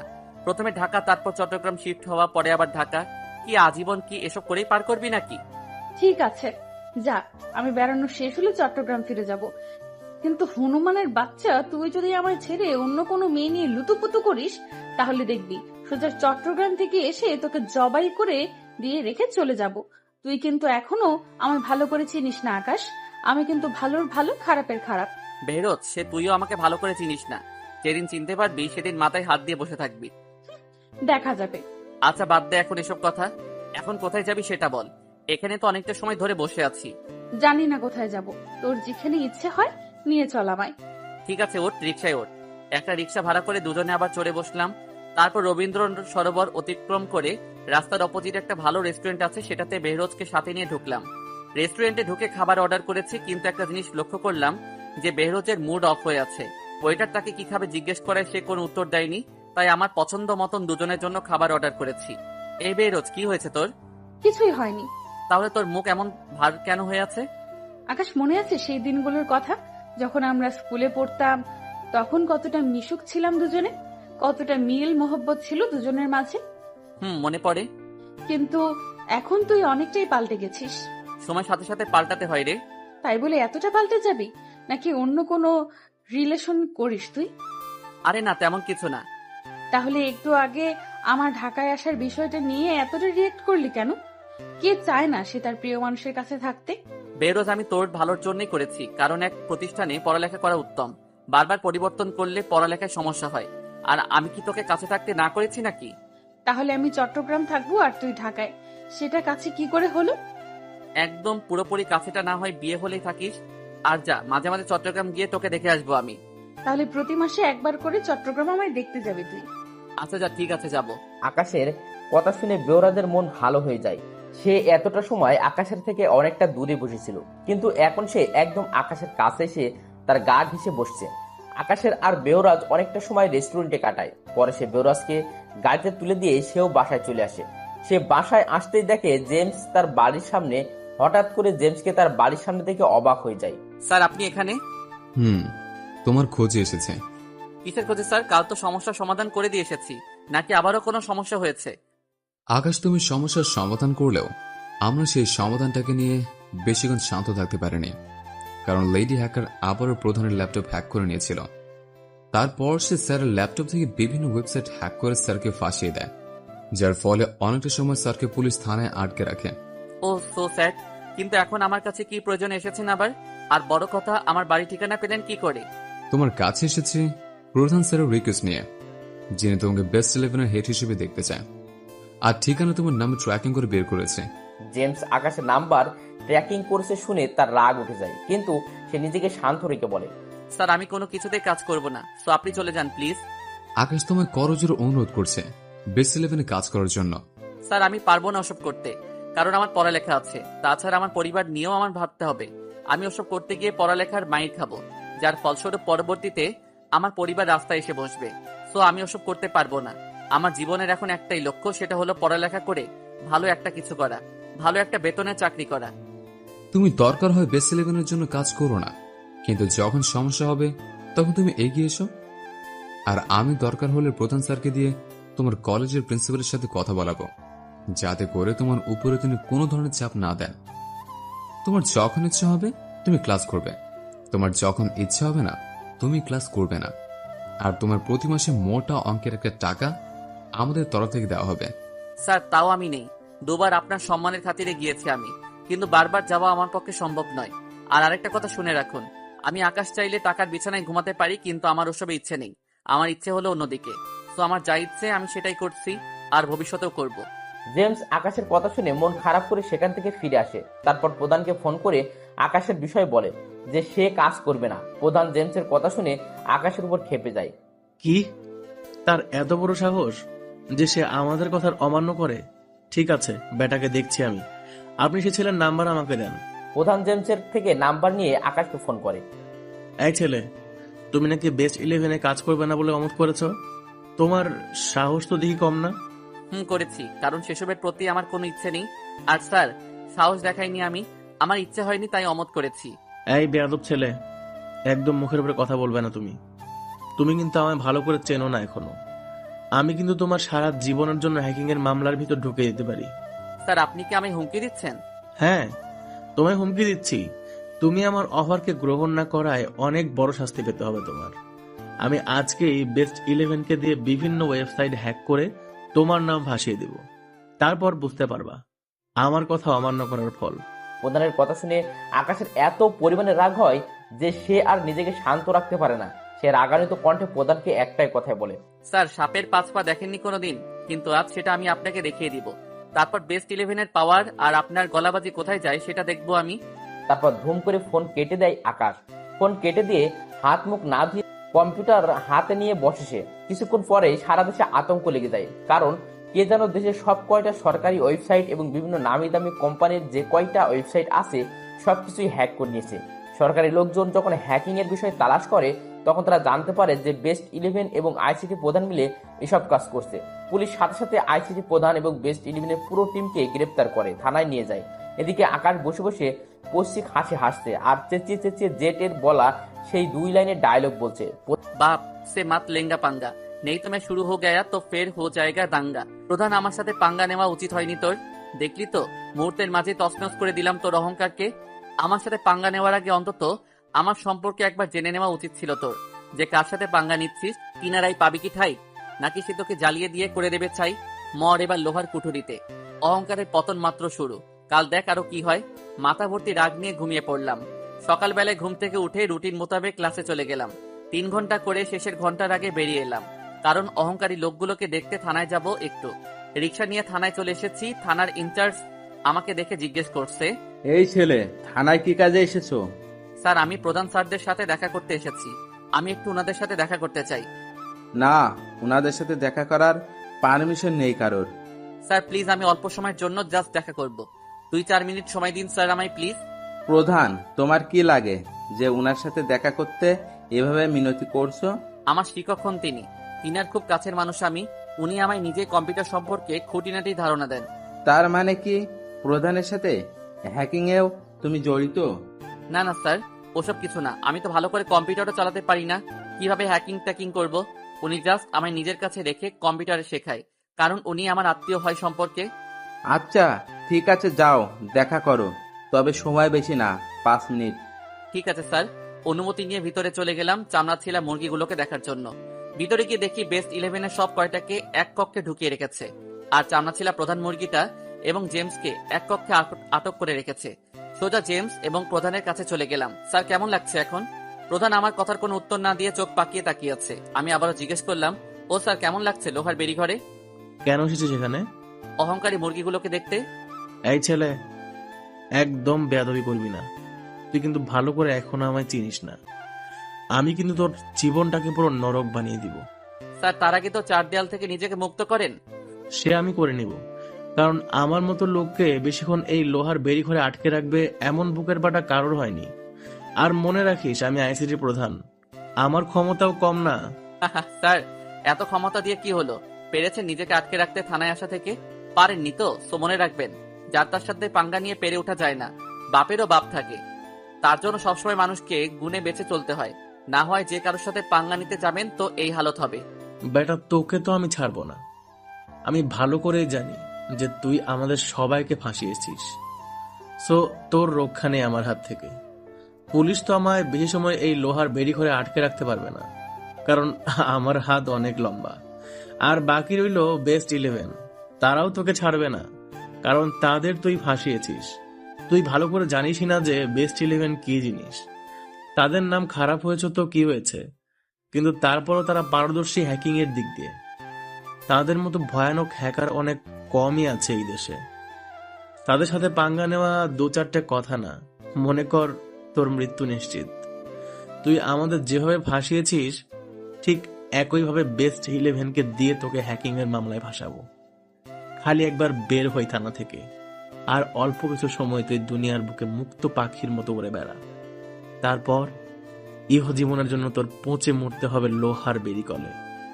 আর আমাদের উপরে যে মিথ্যে অভিযোগ এসেছে সেটা তোর নামে হয়ে যাবে, সাথে আরো কিছু অভিযোগ লাগাবো তোর উপরে। যা বৎস, জিলে আপনি জিন্দেগি। প্রধানের কথা শুনে আকাশের চরম হাসি পায়। সে শব্দ করে হাসতে শুরু করে। আকাশের হাসি দেখে প্রধানের আরো রাগ উঠে যায়। এই বেটা, সামনে থেকে যা আমার। ঠিক আছে স্যার, চলে যাচ্ছি, কিন্তু তার আগে আপনার সাথে পার্সোনাল একটা কথা আছে, যেটা আপনার শুনে নেওয়া উচিত। হয়তো আপনার উপকারে আসবে। কি কথা? বলছি, কিন্তু কানটা একটু সামনে আনুন, না হয় জেমস শুনে ফেলবে। জেমস দেওয়ালের সাথে পিঠ হেলান দিয়ে বসে আছে, আর প্রধান লোহার বেড়িবাঁধের সামনে এসে আকাশের সাথে কথা বলছে। না, তুই এমনি বল, জেমস শুনলে সমস্যা নেই। স্যার আসলে আপনার ইজ্জতের ব্যাপার স্যাপার, তাই চাচ্ছিলাম কানে কানে বলতে কথাটা। আচ্ছা ঠিক আছে, বল, আমি কান সামনে নিয়ে এসেছি। প্রধান আকাশের একটু সামনে এগিয়ে আসে। তখনই আকাশ লোহার রডারের ভিতরে হাত ঢুকিয়ে প্রধানের ঘাড় চেপে ধরে তাকে টান দিয়ে একদম লোহার রডারের সাথে লাগিয়ে ফেলে। তারপর প্রধানের কানের সামনে মুখ নিয়ে গিয়ে বলে, শোন, এত সময় ভালো মতন ব্যবহার করেছি, কিন্তু এখন আর না। একটা কথা কান খুলে শুনে রাখ, তোর অহংকার আর বেস্ট 11-এর পাওয়ার অন্য কোথাও গিয়ে দেখাবি, কারণ তোদের মতন 2 টাকার প্রধানকে আকাশ গণনায় ধরে না। আর বেস্ট 11-এর কথা তো বাদই দিলাম, তাদের মতন বাচ্চা হ্যাকারকে ফু দেওয়ার আগেই উড়ে যাবে। কালো জগতের জেড নামক হায়নাটার নাম তো শুনেছিস তাই না? আমি তোর হ্যাকিং দুনিয়ার 14 আদিপুরুষ জেড, তার সাথে হ্যাকিং এর ফাপড় নিস, মুরগির বাচ্চা প্রধান। কি ভাবিস আমাকে নিয়ে যে 2 টাকা ছেলে আমি? তাহলে ভুল ভাবিস। কান খুলে একটা কথা শুনে রাখ, আমার সাথে পাঙ্গা নেওয়ার আগে অনেক কয়েকবার ভেবে নিবি। শুধু বড় গলায় কথা বলার কারণে যদি তোদের ঠিকানা লোহার কুটুরি হয়, তাহলে ভেবে নে আমার সাথে লাগতে আসলে তোদের কি হাল হবে। আবার বলছি, ভালো হয়ে যা, না হয় তোদের মতন 2-4টে প্রধানকে মাটির নিচে গাড়তে আমার বেশি একটা সময় লাগবে না। বাড়াবাড়ি করলে একদম সব কয়টাকে জ্যান্ত মাটির নিচে পুঁতে দিব, মাথায় রাখিস। চললাম এবার। তারপর আকাশ প্রধানকে ছেড়ে দিয়ে সোজা থানা থেকে বেরিয়ে যায়। আর এদিকে প্রধান ভ্রাম করে মাটির উপরে বসে পড়ে আর 2 হাত কানে দিয়ে শক্ত করে কান চেপে ধরে। প্রধানের এই অবস্থা থেকে জেমস তাড়াতাড়ি বসা থেকে উঠে দৌড়ে আসে। স্যার, আপনার কি হয়েছে? আর সেই ছেলে এত বড় বেয়াদবি কেন করে আপনার সাথে? চুপ চুপ চুপ, সে কোনো ছেলে না, সে ভয়ঙ্কর হিংস্র প্রাণী। প্রধানের মুখে আকাশের আসল পরিচয় পেয়ে জেমসও 2 হাত দিয়ে নিজের কান চেপে ধরে কয়েক পা পিছনে চলে যায়, কারণ তাদের দুইজনেরই কানে এক ধরনের ভয়ানক পেইন দিচ্ছে। মানুষ যখন অপ্রত্যাশিত কোনো কিছুকে নিজের চোখে দেখে ফেলে, তখন কিন্তু অনেকেই নিজেকে কন্ট্রোল করতে পারে না, যার ফলে তারা স্ট্রোক করে নিজের প্রাণ হারায়, যার ফলে দেহ যায় মর্গে আর আত্মা যায় স্বর্গে। অবশ্য এখানে তেমন কিছু ঘটেনি, তবে তার থেকে কম কিছু কিন্তু হয়নি। তারা অপ্রত্যাশিত কিছু কথা নিজের কানে শুনে ফেলেছে, যে তারা যেই ছেলেটাকে সাদাসিধা মনে করত, সে ছেলেটা আসলে চুপসে থাকা এক ভয়ঙ্কর রাক্ষস। তাদের নিজের কানকেই যেন তারা বিশ্বাস করাতে পারছে না আকাশের কথাগুলো শুনে। দুজনের কান দিয়ে যেন ধোঁয়া বের হচ্ছে, এতটা উত্তপ্ত হয়ে গেছে তাদের কান। কানে হাত দিয়ে ভয়ঙ্কর চাহনিতে দুটো মানুষের দিকে তাকিয়ে আছে, কিন্তু কারোর মুখে কোনো কথা নেই। প্রধান তো একদম চুপচাপ হয়ে গেছে। প্রধান নীরবতা থেকে যেন মনে হচ্ছে সে ভাজা মাছটাও উল্টে খেতে জানে না। তবে সত্যিটা কিনা ভিন্ন, আর সেটা আপনারা সবাই জানেন। এদিকে আকাশ বাসায় এসে পড়েছে, আর ভিতরটা অনেক হালকা লাগছে আজকে কেন জানি। তাই খাবার খেয়ে রুমের দরজা আটকে দিয়ে লম্বা একটা ঘুম দেয়। অন্যদিকে থানার ঊর্ধ্ব কর্মকর্তা এবং বিভাগীয় প্রধান বেস্ট 11-এর কাছে যায় আর তাদেরকে প্রেসার দেয়। যে তারা যেন সমস্ত ওয়েবসাইট আগের মতন সচ্ছল করে দেয়, কিন্তু তারা অপারগতা স্বীকার করে আর বলে যে তাদের কাছে এই ওয়েবসাইটের কোনো কিছুই নেই। এই ওয়েবসাইটের সিকিউরিটি অন্য কেউ দিয়েছে, আর যে দিয়েছে সে কোনো নর্মাল হ্যাকার না, তাই তাদের পক্ষে সম্ভব না সেই হ্যাকারের বিরুদ্ধে গিয়ে ওয়েবসাইট সচ্ছল করা, কারণ সে ওয়েবসাইট হ্যাক করে অনেক কড়া সিকিউরিটি দিয়ে রেখেছে। এর মাঝে সবাই হতাশ হয়ে আইসিটি প্রধানের কাছে যায় আর বলে, প্রধান সাহেব, আমার বেস্ট 11 তো মানতেই নারাজ যে তারা সমস্ত ওয়েবসাইট হ্যাক করেছে। সো আপনিই তাদেরকে গিয়ে বুঝিয়ে বলুন যে তারা যেন সমস্ত ওয়েবসাইট রান করিয়ে দেয় আর সিকিউরিটি সরিয়ে দেয়। প্রধান বিভাগীয় হেডকে বলে। এইসবের পিছনে আমাদের কারোর হাত নাই, এইসব অন্য কেউ করেছে। সো আমাদের কারোর পক্ষে সম্ভব না ওয়েবসাইট রান করা। প্রধান স্যার, আমরা জানি যে আপনি বা আপনার ছেলেরা কিছুই করেননি, কিন্তু কি করব বলেন, সমস্ত প্রমাণ আপনাদের দিকে, তাই আপনাদেরকে আটক করেছি। কিন্তু বিশ্বাস করুন, আমাদেরও লজ্জা লাগছে আপনাকে এভাবে থানায় আটকে রাখতে, তাই আপনাদেরকে আমরা ছেড়ে দিব। কিন্তু তার জন্য আপনি আপনাদের একজন হ্যাকার খুঁজে দিন, যে কিনা সমস্ত ওয়েবসাইটকে সেই হ্যাকারের হাত থেকে ফিরিয়ে আনতে পারে। এমন কোনো বাপের বেটা জন্ম নেয় নাই যে কিনা সেই হ্যাকারের হাত থেকে সমস্ত ওয়েবসাইটকে ফিরিয়ে আনতে পারবে। তবে হ্যাঁ, একজন আছে যার নাম হলো জেড। আপনারা তার তালাশ করুন।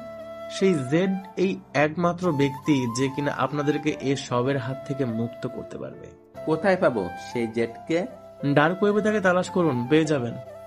অবশ্য আপনারা তাকে পাবেন না, সে নিজেই আপনাদের সাথে যোগাযোগ করবে। প্রধান কেন জানি জেটের বিষয় নিয়ে মুখ খুলে না। সে চাইলে জেট মানে আকাশের পরিচয় বা ঠিকানা দিতে পারতো, কিন্তু সে আকাশের ব্যাপারে কিছুই বলে না। ঠিক আছে, আমরা তাই করছি।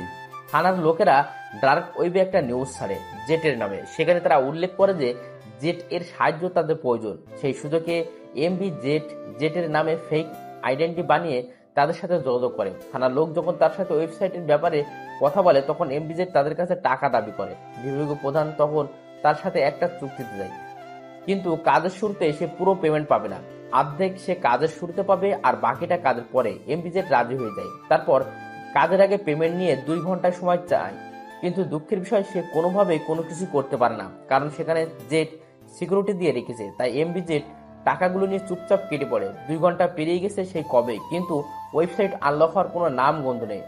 সবাই এখনো অপেক্ষা করে বসে আছে, কিন্তু এমবি জেট তো ফেক জেট সেজে বহুকাল আগেই টাকা নিয়ে চম্পট হয়ে গেছে। এদিকে আকাশ বিকেলবেলায় ঘুম থেকে উঠে ভাবে যে সমস্ত ওয়েবসাইট থেকে নিজের সিকিউরিটি সরিয়ে দিয়ে সবাইকে সবার ওয়েবসাইট ফিরিয়ে দেবে, কারণ ওয়েবসাইট হ্যাক করার ফলে ওয়েবসাইটের মালিকদের অনেক সমস্যা হচ্ছে, আর আকাশ কারোর সাথে অন্যায় করতে রাজি না। তাই সে সবাইকে সবার ওয়েবসাইট ফিরিয়ে দেয়। অন্যদিকে লেডি হ্যাকার ফেক নাম দিয়ে টাকা হাতে নিয়ে সেই টাকা দিয়ে বাইরের দেশ থেকে ইন্টারন্যাশনাল অনেক কয়েকজন হ্যাকারকে হায়ার করে জেটের সিকিউরিটি প্রোগ্রামকে হ্যাক করার জন্য। যাদেরকে লেডি হ্যাকার হায়ার করে তারা অনেক ভয়ঙ্কর হ্যাকার। কালো জগতে তাদেরও বেশ নামডাক আছে, কিন্তু সেই নামডাক বাইরের কান্ট্রির জন্য রাত 10টায় লেডি হ্যাকারের হায়ার করা সমস্ত ইন্টারন্যাশনাল হ্যাকার মিলে একসাথে জেটের কম্পিউটারের উপরে মিশন চালায়। লেডি হ্যাকার মোট 5 জন হ্যাকারকে হায়ার করেছে, তারা সবাই ভিন্ন ভিন্ন কান্ট্রির। সবাই মিলে একই সাথে জেটকে আটক করার কারণে কম্পিউটারের সমস্ত সিকিউরিটি প্রোগ্রাম আনলক হয়ে যায়। সেটা দেখে লেডি হ্যাকার এবং সমস্ত হ্যাকার খুশিতে আত্মরা হয়ে যায়, কিন্তু তাদের কল্পনাতেও নেই যে জেট সে তার কম্পিউটারের সামনেই বসে আছে আর বসে বসে তাদের তামাশা দেখে হাসছে। হায় রে পাগলি, কেন করিস তামাশা আমার সাথে? তোরা যত বড় হ্যাকারই হোস না কেন, এই জন্মে তোরা আমার সিকিউরিটি কোনোদিনও ভাঙতে পারবি না। তাও যা একটা সুযোগ দিলাম তোদের, একবার চেষ্টা করে দেখতে পারিস যে আমায় তোরা কোনোভাবে পরাজয় করতে পারিস কিনা। লেডি হ্যাকার এবং তার হায়ার করা ইন্টারন্যাশনাল 5 জন হ্যাকার মিলে আকাশের কম্পিউটার তাদের আয়ত্ত করে নেয়। অবশ্য সেটা আকাশের ইচ্ছাতেই হয়েছে, কিন্তু তারা কম্পিউটারের কোনো ফাংশনে যেতে পারছে না। সমস্ত জায়গায় সিকিউরিটি করা। ইন্টারন্যাশনাল হ্যাকারদের থেকে রোস্টার নামক যে হ্যাকার আছে সে বুঝে ফেলে যে যার কম্পিউটারের সিকিউরিটি ভেঙে তারা প্রোগ্রাম ঢোকার চেষ্টা করছে সে কোনো সাধারণ মানুষ না, কারণ তার সিকিউরিটি প্যাটার্ন অনেক ভয়ঙ্কর। ইন্টারন্যাশনাল হ্যাকার অটো কোডিং জানার পরেও সে কম্পিউটার প্রোগ্রামে প্রবেশ করতে পারছে না, তার মানে সে তাদেরও বাপ। আর সেই ব্যক্তির ইচ্ছাতে তারা তার কম্পিউটারের সিকিউরিটি ভেঙে প্রবেশ করতে পেরেছে। এবার সে হ্যাকার ভয় পেয়ে যায়। সে শুধু সবাইকে একটা কথাই বলে, আমরা সবাই অনেক বড় ফাঁসতে চলেছি, কারণ যার কম্পিউটারের সিকিউরিটি ভেঙে আমরা প্রোগ্রামে ঢোকার চেষ্টা করেছি সে তার কম্পিউটারের সামনেই বসে আছে। এটা আমি 100% শিওর। কারণ যার প্রোগ্রামে এত বড় সিকিউরিটি দেওয়া, তার কম্পিউটারে প্রবেশ করা আকাশচুম্বী কথাবার্তা। আমি শিওর যে সে ইচ্ছে করে তার কম্পিউটারে আমাদের প্রবেশ করিয়েছে, কারণ হয়তো সে আমাদের থেকে বড় কোনো প্ল্যান সেট করে বসে আছে। সো এমবি জেট এর মাঝে আমি নেই, আমি চললাম। বেঁচে থাকলে বহু টাকা উপার্জন করতে পারবো, তাই তোমার টাকা আমি তোমায় ফিরিয়ে দিচ্ছি। আর বাকি যারা আছেন আপনাদেরও এই মিশনে ইতি টানা উচিত, না হয় আপনারাও অনেক বড় বিপদে ফেসে যাবেন। না বাচ্চারা, অনেকটা সময় দিয়েছি তোমাদেরকে, কিন্তু তোমরা কিছুই করতে পারোনি। সো এবার মাস্টারের খেলা দেখো। আকাশ তার অন্য কম্পিউটার থেকে একটা ফিশিং সাইট তারাই কম্পিউটারে সেন্ড করে, যেটা ছিল একটা কোডের মতন। সেটা দেখে তাদের মাঝে থেকে একজন মনে করে যে তারা যারা কম্পিউটার প্রোগ্রামে ঢোকার চেষ্টা করছে এটা তার প্রোগ্রামে ঢোকার কোনো অ্যাক্সেস।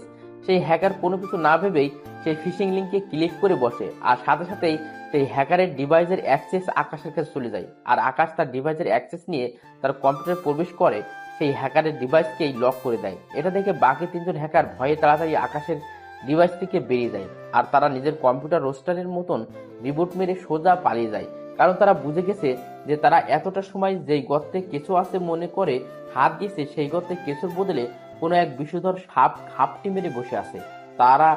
তাই তারা কোনো কিছু না ভেবে সোজা উল্টো রাস্তা ধরে পালিয়েছে। এদিকে আকাশ অ্যাক্সেস নিয়ে যার কম্পিউটার লক করেছে, তার কম্পিউটারের স্ক্রিনে জেট নামক আলফাবেট রান করছে। এটা দেখে সেই হ্যাকারের চোখে কপাল উঠে যায়, কারণ সে নিজেও জেটের ভয়াবহতা সম্পর্কে জানে। জেট কত বড় দানব সেটা তার অজানা নয়।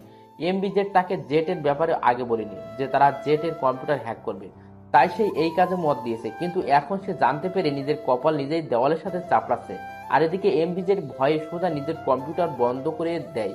অবশ্য সে আকাশের ডিভাইস প্রবেশ করেনি, কিন্তু তারপরেও তার বুকটা ধুপধুপ করে কাঁপছে, কারণ 5 জন ইন্টারন্যাশনাল হ্যাকারকে একই সাথে নাক কানে চুবানি খাওয়ানো কোনো দুটো চারটে কথা নাই।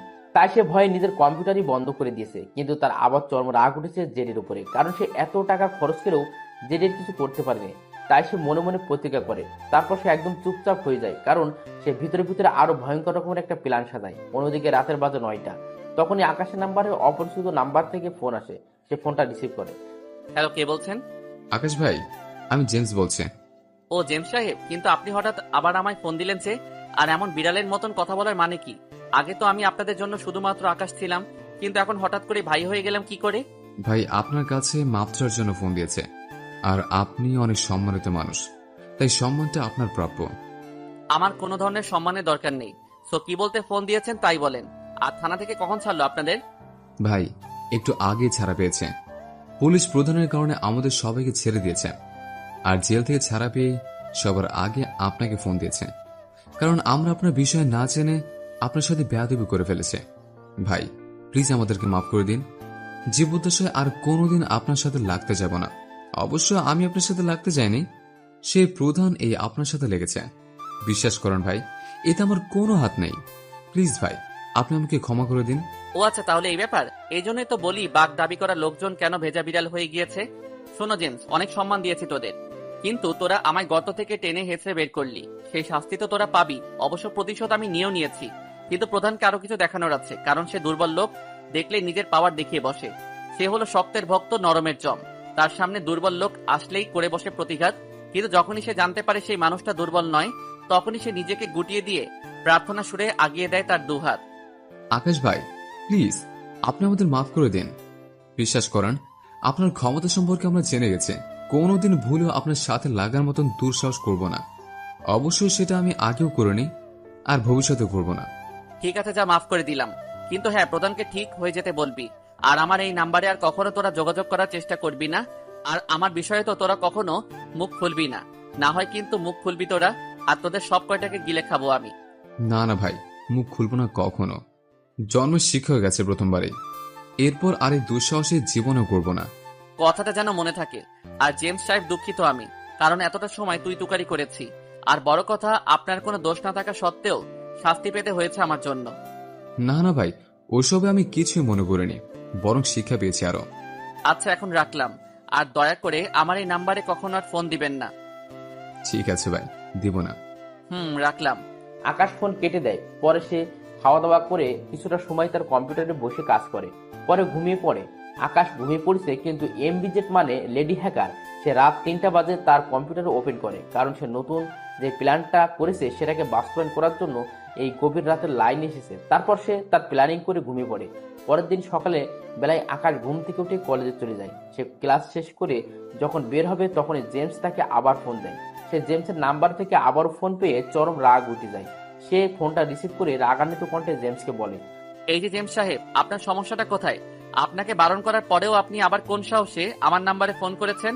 ভাই দুঃখিত, আমায় ক্ষমা করবেন। আসলে অনিচ্ছা সত্ত্বেও আপনাকে ফোন দিয়েছে, কারণ অনেক গুরুত্বপূর্ণ একটা জিনিস আপনাকে জানানোর আছে।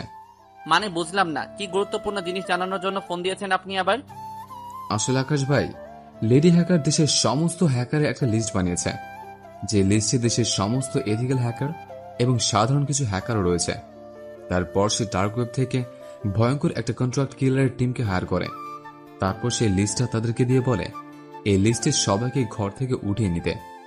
আর সেই কন্ট্রাক্ট কিলারগুলোর ইতিমধ্যে লেডি হ্যাকারের কথা মতো লিস্টের প্রায় অর্ধেক মানুষকে তুলে নিয়ে গেছে। কি এত বড় প্ল্যান করেছে লেডি হ্যাকার? ভাই প্লিজ, আপনি একটু সাবধান থাকবেন, আর কোনো ধরনের সাহায্যের প্রয়োজন হলে আমাকে জানাবেন। আচ্ছা ঠিক আছে। আকাশ জেমসের সাথে কথা বলা শেষ করে ফোন রাখতেই সেই কন্ট্যাক্ট কিলার গুলো আকাশকেও তার কলেজের সামনে থেকে উঠে নেয়। পরে তাকে নিয়ে একটা ঘরের মধ্যে বন্দি করে, যেখানে আরো প্রায় 90-95 জনের মতো মানুষ রয়েছে। তখনই কন্ট্যাক্ট কিলারের হেড যে সে লেডি হ্যাকারের সাথে কন্ট্যাক্ট করে। ম্যাম, লিস্টে সবাই তো উঠিয়ে নিয়েছে, আর আপনার কথা মতো নতুন ল্যাপটপও কিনে নিয়েছি। এবার পরবর্তী নির্দেশনা কি সেটা বলুন, আর তাদেরকে কি কারণে উঠানো হয়েছে। ওই বেটা, নিজের কাজে মতলব রাখ। টাকা খেয়ে কাজ করছিস, তো নিজের কাজের দিকে ফোকাস কর। এত কিছু তোদের জানতে হবে না। তো এখন কি করবো ওদেরকে? তাদের সব কয়টাকে একে একে ভিন্ন একটা রুমে নিয়ে গিয়ে তাদের কপালে গান পয়েন্ট কর, আর তাদেরকে বল তোদের ল্যাপটপের মাঝে তাদের নিজের ডিভাইসকে লগ ইন করতে, আর বাকিটা এদিক থেকে আমি সামলে নিব। ম্যাম, কি কারণে এসব করা? তাদেরকে মারতে হলে বলুন, সোজা সব কয়টাকে শুইয়ে দিচ্ছি। কিন্তু এত সব ঝামেলার মানেটা নাকি? এই জানোয়ারের বাচ্চা, তোকে একবার বলেছি না নিজের কাজে মতলব রাখতে? তাও কেন তোরা আমার কাছে প্রশ্ন করছিস? কি টাকার পরিমাণ কি কম হয়েছে? কম হলে বল, আরো দিব। তাও নিজেদের মতন কাজ কর, কোনো প্রশ্নই করবি না আমাকে তোরা। ঠিক আছে ম্যাম, আমরা আমাদের কাজ করছি। এই তো গুড বয়। শোন, যেই ল্যাপটপটা কিনে এনেছিস সেটার ডিভাইস নেম আমাকে বল, আর সিকিউরিটি সিস্টেমকে আনলক করে দে। আমি সেটাতে প্রবেশ করব। তারপর তোরা একে একে সব কয়টার কপালে গান পয়েন্ট করে বলবি তাদের ডিভাইস লগ ইন করতে। আমি যখন নেক্সট বলবো তখন তাকে ছেড়ে দিয়ে অন্য একজনকে ধরে এনে ডিভাইস লগ ইন করাবি। আমি যদি নেক্সট না বলে গান পয়েন্ট বলি, তাহলে তোরা সেই ব্যক্তির কপালে গান পয়েন্ট করে আমার সাথে ভিডিও কনফারেন্সে আসবি। ম্যাম, ডিভাইস নেম আপনাকে দিচ্ছি, কিন্তু কোনো সিকিউরিটি নেই। আপনি ডিভাইসে প্রবেশ করুন, আমি ল্যাপটপ থেকে সেটা অ্যাপ্রুভ করে দিচ্ছি। ঠিক আছে। লেডি হ্যাকারের কথা মতন কন্ট্যাক্ট কিলার গুলো কাজ করতে শুরু করে। লেডি হ্যাকার মানে এমবিজেড নতুন ল্যাপটপের ডিভাইসে প্রবেশ করে বসে আছে, আর কন্ট্যাক্ট কিলার গুলো এক একে সবাইকে নিয়ে গিয়ে একটা রুমের মধ্যে বন্দি করে। তারপর তাদের কপালে গান ঠেকিয়ে তাদের ডিভাইসকে তাদের ক্রয় করে আনা ল্যাপটপে লগ ইন করতে বলে। সিরিয়াল বাই সিরিয়াল তারা 10 জনকে ধরে এনে ডিভাইস লগ ইন করায়, আর লেডি হ্যাকার নেক্সট বলতেই তারা তাদেরকে অন্য আরেকটা রুমে দেখে আসে, পরে আরেকজন ধরে আনে। এভাবে 10 জন শেষ হয়ে 11 নম্বরে আকাশের পালা পড়ে। তারা আকাশের কপালে একইভাবে গান ঠেকিয়ে তাকে বলে তার ডিভাইস লগ ইন করতে। আকাশ অনেকটা উত্তেজিত হয়ে যায় তাদের আচরণে, কিন্তু সে নিজেকে সামনে নিয়ে শান্ত মাথায় তার ডিভাইস সেই কন্ট্যাক্টটা কিলারদের ল্যাপটপে লগ ইন করে। আকাশ তাদের ল্যাপটপ তার ডিভাইসে লগ ইন করতে তার কম্পিউটারের জেট নামক ভয়ানক ওয়ালপেপারটা ভেসে ওঠে, যেটা দেখে সেখানে থাকা কন্ট্যাক্ট কিলারের যেই টিম ছিল তাদের সবাই দৌড়ে রুম থেকে পালিয়ে যায়। আর কন্ট্যাক্ট কিলারের যে হেড বসছিল সে সোজা আকাশের পা চেপে ধরে বসে আর বলে, ভাই আমাদের মাফ করে দিন। আকাশ তার কথা কোনো উত্তর না দিয়ে ল্যাপটপটাকে 2 হাত দিয়ে উঠে নিয়ে সজোরে তার মাথার বাড়ি মারে। আকাশ এত জোরে ল্যাপটপটা দিয়ে সেই কন্ট্যাক্ট কিলারের মেইন বসের মাথার উপরে বাড়ি মারে যে ল্যাপটপটার সাথে সাথে 2 টুকরো হয়ে যায়, আর কন্ট্যাক্ট কিলারের মাথা ফেটে চুইয়ে চুইয়ে রক্ত পড়তে শুরু করে। আকাশের এমন ভয়ানক আচরণ থেকে সেই কন্ট্যাক্ট কিলারের আকাশের পা ছিঁড়ে দেয়, নিজের মাথায় হাত দিয়ে চেপে ধরে বসা থেকে উঠে দাঁড়িয়ে পালিয়ে যায়। আকাশ তাদের কাণ্ড থেকে সজোরে হাসতে শুরু করে, আর হাসতে হাসতে বলতে থাকে, কেন খামাখা পাঙ্গা নিতে আসিস তোরা আমার সাথে? তোরা কি আমায় পরিমণি পেয়েছিস যে ধর্ষণের নামে গুঞ্জন উঠিয়ে 4 দিন যাবৎ মুখ বন্ধ করে মিডিয়ার সামনে কান্নাকাটি করব? তাহলে তোরা ভুল ভাবছিস, কারণ আমি সেই রকম পাবলিক না। আমি হলাম সেই জেট, যে কিনা নিজের যুদ্ধে নিজে একাই লড়তে পারে। তোরা আমার কপালে গান ঠেকিয়েছিস তো কি হয়েছে? মনে রাখিস, সেই গান উল্টো করে ঘুরিয়ে দিয়ে তোদের শ্বাসনালী আটকে দেওয়ার ক্ষমতা এই জেট রাখে। আকাশ হাসি থামিয়ে রুম থেকে বেরিয়ে আসে। এদিকে লেডি হ্যাকারের এসব দেখে খুশিতে নাচতে শুরু করে। সে সাথে সাথে কন্ট্যাক্ট কিলারকে আদেশ করে যে গান পয়েন্ট করতে, কিন্তু কন্ট্যাক্ট কিলার কোনো সাউন্ড করে না। আর করবে বা কি করে, কারণ সে তো ভয়ে দৌড় দিয়ে বহু আগেই পালিয়ে গেছে।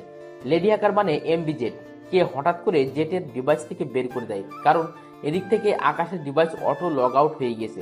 এই দৃশ্য দেখে এমবি জেটের খোশ মেজাজি মনটা মুহূর্তের মধ্যেই রাগান্বিত হয়ে যায়। সে সজোরে চেঁচাতে শুরু করে কন্ট্যাক্ট কিলারের উপরে গান পয়েন্ট বলে, কিন্তু সেই কন্ট্যাক্ট কিলার তো জেটের ভয়ে আজও দৌড় কালো দৌড়। এদিকে আকাশ শান্ত মাথায় রুম থেকে বের হয়। রুম থেকে বের হয়ে সে রুমে চলে যায় যেখানে তাকে শুরু। সেখানে কন্ট্যাক্ট কিলারের টিমের দুজন মানুষ সবাইকে গার্ড দিচ্ছিল। তারা আকাশকে দেখে বলে ওঠে, এই তুই এই রুমে কেন? একবার যাকে এখান থেকে নিয়ে যাওয়া হবে তাকে তো অন্য একটা রুমে রাখার কথা ছিল, কিন্তু তুই এখানে কি করিস? আকাশ তার কথার কোনো উত্তর দেয় না, শুধু গালটা বাঁকা করে একটা হাসি দেয়। আকাশ কোনো উত্তর না দেওয়ায় সেই দুজন থেকে একজন এগিয়ে এসে আকাশের কপালে গান ঠেকিয়ে ধরে আর বলে, কিরে, তোকে একবার কথা বললে কি কানে যায় না নাকি? কি মরার সজ্ঞ দিয়েছে? এই বেটা, কি বললি তুই? তোকে তো আজকেই শেষ করে দিব। কত বড় সাহস, তুই আমাদেরকে হুমকি দিস? আরে পাগলা থাম, এত উত্তেজিত হওয়ার কিছুই নেই। আমার কথাটা আগে শান্ত মাথায় শোন। দেখ, তোদের লিডার এই আমার কিছু করতে পারিনি, আর সেখানে তোরা তো দুধের বাচ্চা। তো আমি বলি কি জানিস, তোরা লিডারের মতন দৌড়ে পালা, না হয় কিন্তু মুখ থাকবে, কিন্তু কথা বলার অবস্থায় থাকবি না তোরা। আকাশের কথা শুনে দুজনে ভয় পেয়ে যায়, কিন্তু তাও সাহস নিয়ে একজন বলে, এই লিওন, তুই দাঁড়া, আমি ওই দিকটাই দেখে আসছি। লিওন সবার দিকে গুলি তাক করে ধরে আছে, আর বাকি একজন বাইরে দেখতে গেছে। সে সময় সে দেখতে পায় সারা ফ্লোরের উপর রক্ত ছড়িয়ে ছিটিয়ে আছে। সে এবার ভয় পেয়ে যায় আর দৌড় দিয়ে সেই রুমটাতে চলে আসে যেখানে সে এতটা সময় ছিল। তারপর সে লিওনকে বলে, লিওন, বাইরে সারা ফ্লোরে রক্ত ছড়িয়ে ছিটিয়ে আছে, তুমিও একটু আসো তো। এবার সে লিওনকে সাথে নিয়ে রুম থেকে বের হয়। লিওনও ভয় পেয়ে যায় রক্ত দেখে। তারপর উপরে তাদের লিডার এবং কারোর কোনো সাহসব্দ নাই। লিওন আর বাকি যে আছে সে মিলে কোথা থেকে রক্ত আসছে আর কিসের রক্ত তা তালাশ করতে থাকে। তারা তালাশ করতে করতে দেখতে পায় রক্তের মাঝে কোনো একজন মানুষের পায়ের ছাপ। কেউ একজন রক্তের মাঝে পড়া দিয়েছে, আর সেই ছাপটা একটা রুমের দিকে গেছে। তারা সেই পায়ের ছাপ অনুসরণ করতে করতে সেই রুমটাতে যায়। সেখানে গিয়ে তারা দেখতে পায় তারা যে রুমটাতে এসেছে সেটা একটা কিচেন রুম, আর পায়ের ছাপে রুমটাতে এসে শেষ হয়ে গেছে। তার মানে কেউ একজন রক্তের মাঝে পড়া দিয়ে এই রুমে এসেছে। তখনই লিওর নজর যায় বেসিনের নিচে একটা ছোট ঘরে খালি জায়গা আছে, সেটার দিকে। সে দেখতে পায় তাদের লিডার সেই খালি জায়গাটায় ঘাপটি মেরে বসে গেড়গেড়ি করে কাঁপছে। এটা দেখে লিওনের আরো বেশি ভয় পেয়ে যায়। লিওর সাথে তার সহযোগী যে আছে তারও চোখ পড়েও ঠিক একই জায়গায়। দুজনে ব্যাপক ঘাবড়ে যায় লিডারের এমন অবস্থা দেখে। বস, আপনি এখানে কেন? জেট মানে কি বস? মানে হলো আমরা যাদের তুলে নিছি তাদের মাঝে জেটও আছে, আর সে আমার মেরে মাথা ফাটিয়ে দিয়েছে।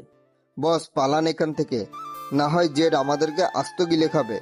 তাতে কোনো লাভ নেই, কারণ জেট আমাদেরকে চাইলে মুহূর্তের মাঝে মেরে ফেলতে পারে। কারণ ডার্ক ওয়েবের সব চাইতে ভয়ঙ্কর সিরিয়াল কিলারের টিম, যার নাম হলো ওভার পাওয়ার, তারা সবাই এই জেটের কথা উঠে আর বসে। সেখানে আমরা তো তার কাছে মশা মাসি। আমরা পালিয়ে গেলেও তার এক কথায় ওভার পাওয়ার ছেলে পেলে আমাদেরকে মেরে ফেলবে। তাই আমি পালাইনি, না হয়তো বহু আগেই পালিয়ে যেতাম। বস, এখন কি করবেন? আমাদের তো মৃত্যু নিশ্চিত মনে হচ্ছে। জানি না কি করব, তবে আমি এতটুকু জানি জেট কাছ থেকে যে করে হোক ক্ষমা চাইতে হবে, না হয় মৃত্যু নিশ্চিত। তাহলে তাড়াতাড়ি জেড এর কাছ থেকে ক্ষমা চেয়ে নেই। তোরা আগে যা, আমি একটু পরে আসছি, কারণ জেট আমার মাথা ফাটিয়ে দিয়েছে। তাই ভয়ে তার সামনে যাওয়ার মতো সাহস হচ্ছে না আমার। বস, তো এখন কি করব আমরা? আমাদের ও তো অনেক ভয় করছে। আমাদের ও যদি মাথা ফাটিয়ে দেয়? জানি না কি করবে, কিন্তু তোরা গিয়ে মাপ চা, আর আমিও আসছি তোদের পিছনে পিছনে, চল। ঠিক আছে বস। লিওনো আর তার দুই দলের বাকি একজন যে আছে তারা দুইজন আকাশের কাছে মাপ চাওয়ার জন্য এগিয়ে যায়, আর তাদের পিছনে রয়েছে তাদের বস। আর বাকি আরো যে সহযোগীরা ছিল তারা বহু আগে এই জায়গা ছেড়ে পালিয়ে গেছে। তারা তিনজন এই খালি বাকি আছে এখন। বস এবং বাকি দুজন গিয়ে আকাশের পা জড়িয়ে ধরে মাপ চাইতে শুরু করে। কন্ট্যাক্ট কিলারের এমন আচরণ থেকে সেই রুমে যারা যারা ছিল সবার চোখ কপালে উঠে যায়, কারণ কি ঘটেছে কিছু বুঝে উঠতে পারছে না তারা। ভাই, আপনি আমাদেরকে মাফ করে দিন। দরকার হয় গাছ দিয়ে আমার মাথায় আরো 2টা বাড়ি মারেন, তাও প্লিজ আমাদেরকে মাফ করে দিন। ভাই, বিশ্বাস করেন আমরা জানতাম না যে আপনি জেট, আর জেটকে আমরা তুলে নিয়ে এসেছি, কারণ আমাদেরকে যে এই কন্ট্যাক্টটা দেয় সে আমাদেরকে কিছু বলেনি, খালি একটা লিস্ট ধরিয়ে দিয়ে বলেছে এই লিস্টের মানুষগুলোতে ওঠাতে হবে, আর আমরা তাই করেছি। ভাই প্লিজ আপনার কাছে হাত জোর করে ক্ষমা চাইছি, আপনি প্লিজ আমাদের মাফ করে দিন। লিডার বলতে বলতে ভয়ে যে কান্না করে দিয়েছে, অন্যদিকে বাকি যাদেরকে কন্ট্যাক্ট ক্লিয়াররা উঠিয়ে নিছে তারাও ভয় পায় জেটের নাম শুনে। সবাই গেড় করে কাঁপতে শুরু করে। এদিকে লিডারের চোখে পানি থেকে আকাশে মায়া লেগে যায়। যা, এবারের মতন ক্ষমা করে দিলাম, কিন্তু আগামীতে এই একই রকম ভুল করলে আর ক্ষমা পাবি না, কিন্তু মনে রাখিস। ভাই ভাই মনে থাকবে, আর কোনোদিনও এমন ভুল করবো না। আচ্ছা, আর একটা কথা বলতো, কে তোদেরকে এই কাজে কন্ট্যাক্ট দিয়েছে? তাকে কি তোরা চিনিস? না ভাই চিনি না, আর যে কন্ট্যাক্ট দিয়েছে সে একটা মেয়ে, তার সাথে শুধু অনলাইন কনফারেন্সে আমাদের কথা হয়েছে। সে আমাদেরকে পেমেন্ট দিয়ে একটা লিস্ট পাঠিয়ে সবাইকে উঠাতে বলেছে। ও আচ্ছা, ঠিক আছে। আচ্ছা, এবার পা ছেড়ে উঠ সবাই। আর এই রুমের মাঝে যারা আছেন সবাই শোনেন। কালো দুনিয়ায় হয়তো আমার নাম সবাই শুনেছেন, কিন্তু বাস্তবে হয়তো এই প্রথমবারই দেখেছেন আমাকে। সো আমি আশা করব সবাই নিজের মুখে তালা লাগিয়ে দিবেন। কেউ কখনো আমার বর্ণনা করবেন না অন্য মানুষের কাছে। ভুলক্রমে আপনারা আমাকে দেখে নিয়েছেন, সো কেউ যদি মুখ খুলেন তাহলে তাকে ঘর থেকে তুলে এনে জীবিত পুঁতে দিব মাটির নিচে। তখনই একজন বলে ওঠে, না না ভাই, আমরা কিছুই দেখিনি, না আপনাদেরকে দেখেছি, না আমাদের বিষয়ে কিছু জানি। এই তো গুড বাই। আচ্ছা, এবার মুখ তো আপনারা, সো যে যার মতন এখান থেকে বেরিয়ে বাসায় চলে যান। আকাশের কথা মতন সমস্ত হ্যাকাররা সেই ফ্ল্যাট থেকে বেরিয়ে যে যার মতন বাসায় চলে যায়। তাদের পর পর আকাশও সেখান থেকে বেরিয়ে যায়, আর কন্ট্যাক্ট কিলাররা সেই ফ্ল্যাটে বসে বসে শান্তির নিঃশ্বাস ফেলছে। তখনই লেডি হ্যাকার মানে এমবি জেট সেই লিডারকে অনলাইন নাম্বার থেকে ফোন দেয়, কারণ লিডার জেটের মার খেয়ে সেই তখনই ফোন কেটে দিয়ে ভয়ে কিচেন রুমে গিয়ে লুকিয়েছিল। না হয়তো লেডি হ্যাকার কল দ্বিতীয়বার রিসিভ করার প্রয়োজন হতো না। লিডার ফোনটা রিসিভ করে। এই জানোয়ারের বাচ্চা, তোরা সবাই এতটা সময় কোথায় মরতে গিয়েছিলি? হ্যাঁ, আর জেড কোথায়? আটক করেছিস তাকে? লিডার লেডি হ্যাকারের কথা শুনে চরম রেগে যায়, কারণ তার জন্যই আজকে তাদের মৃত্যুর মুখে পড়তে হয়েছে। এই সেমডি একদম চুপ, নয় থাপড়াইতে থাপড়াইতে তোর গালের সব কয়টা দাঁত ফালাইয়া দিব আমি। হারামির বাচ্চা, টাকা দিয়ে বাঘকে বন্দি করার চিন্তা মাথায় আসে কি করে তোর? জানোয়ার, আজ তোর জন্য আমাদের সকলের মরতে হতো। জানোয়ার, একদম মেরে তোকে রোডের মাঝখানে এনে সুটকির মতন বাড়ি দিয়ে টাঙিয়ে রেখে দেবো। কাকে হুমকি দিস তুই, আর কাকে বন্দি করার ফোন দিয়ে রেছিস? জানোয়ার, তুই কি জানিস সে কে? শুধু আমি কেন, আমার মতন 14,000 মানুষ আসলেও তার একটা পশম বাঁকা করার ক্ষমতা হবে না কারণ। আর তুই সেই মানুষকে বন্দি করার জন্য রাখ তুই ফোন। লিডার ধমকি দিয়ে লেডি হ্যাকারের মুখের উপরে ফোন রেখে দেয়। এদিকে আকাশ বাসায় এসে ফ্রেশ হয়ে নিজের রুমে এসে সে আসে। তখনই বেহরাজের তার নাম্বারে একটা মেসেজ করে যে আজ বিকাল 4:30 রানা কমপ্লেক্সের সামনে যে রেস্টুরেন্টে আছে সেখানে দেখা করতে, তাকে আজকে কারোর সাথে পরিচয় করিয়ে দিবে। আকাশ তার মেসেজের উত্তরে ছোট করে আচ্ছা লিখে পাঠিয়েছে। বিকাল 4টা বাজতেই বেহরাজ তাকে ফোন দেয়। কি রে, কি করছিস তুই? এই তো শুয়ে আছি।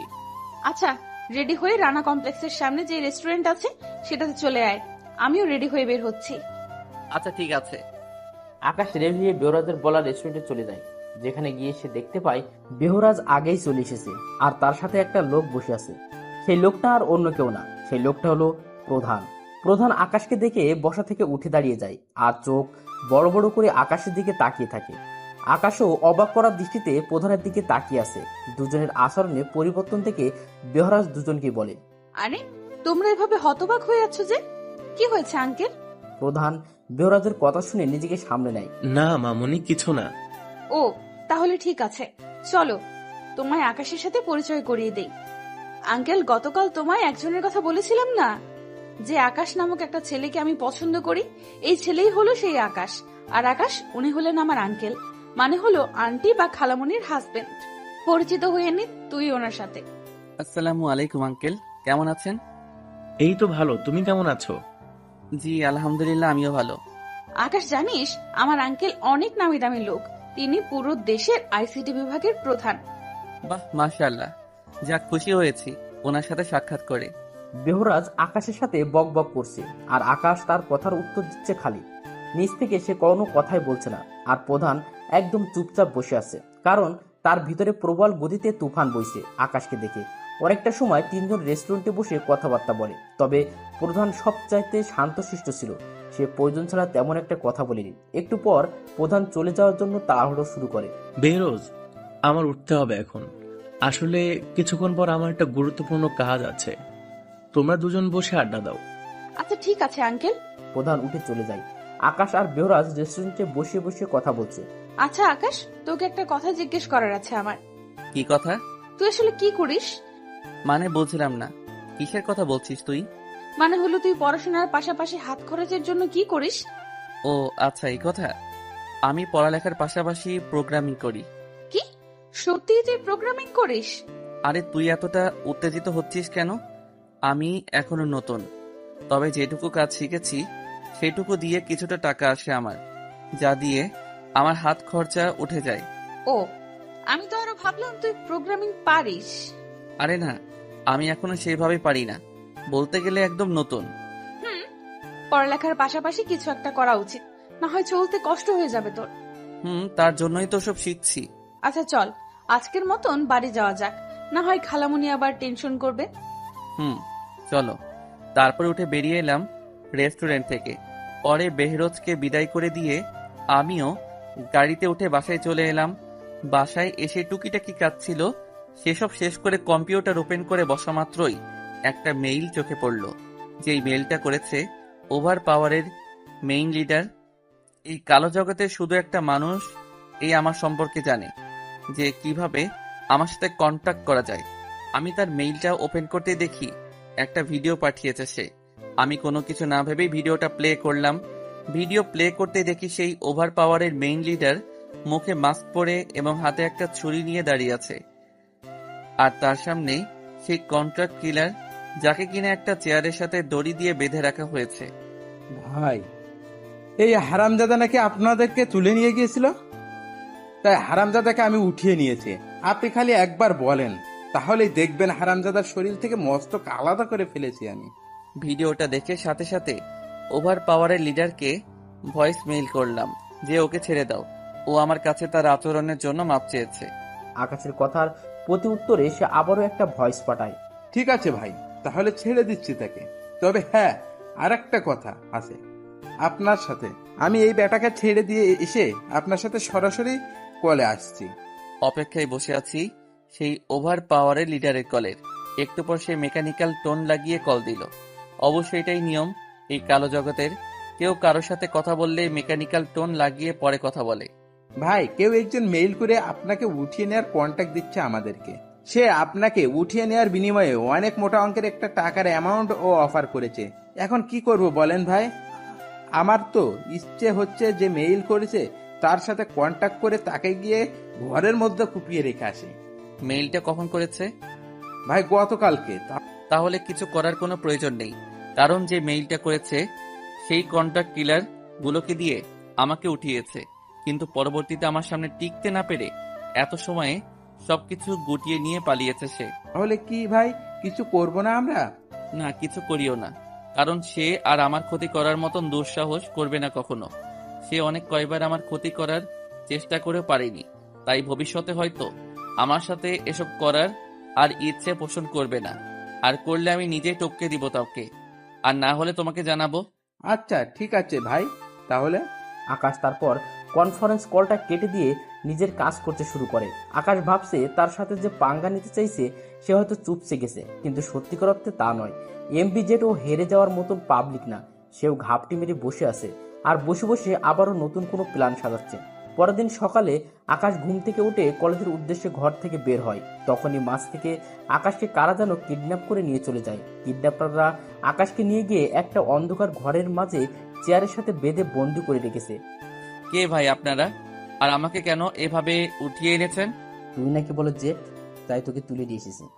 কাল তোকে যখন কন্ট্যাক্ট কিলাররা উঠিয়ে নিয়ে গেছিল তখন সেখানে আমাদের টিমের একজন লোক ছিল, আর সেই খবর দিয়েছে তুই জেট।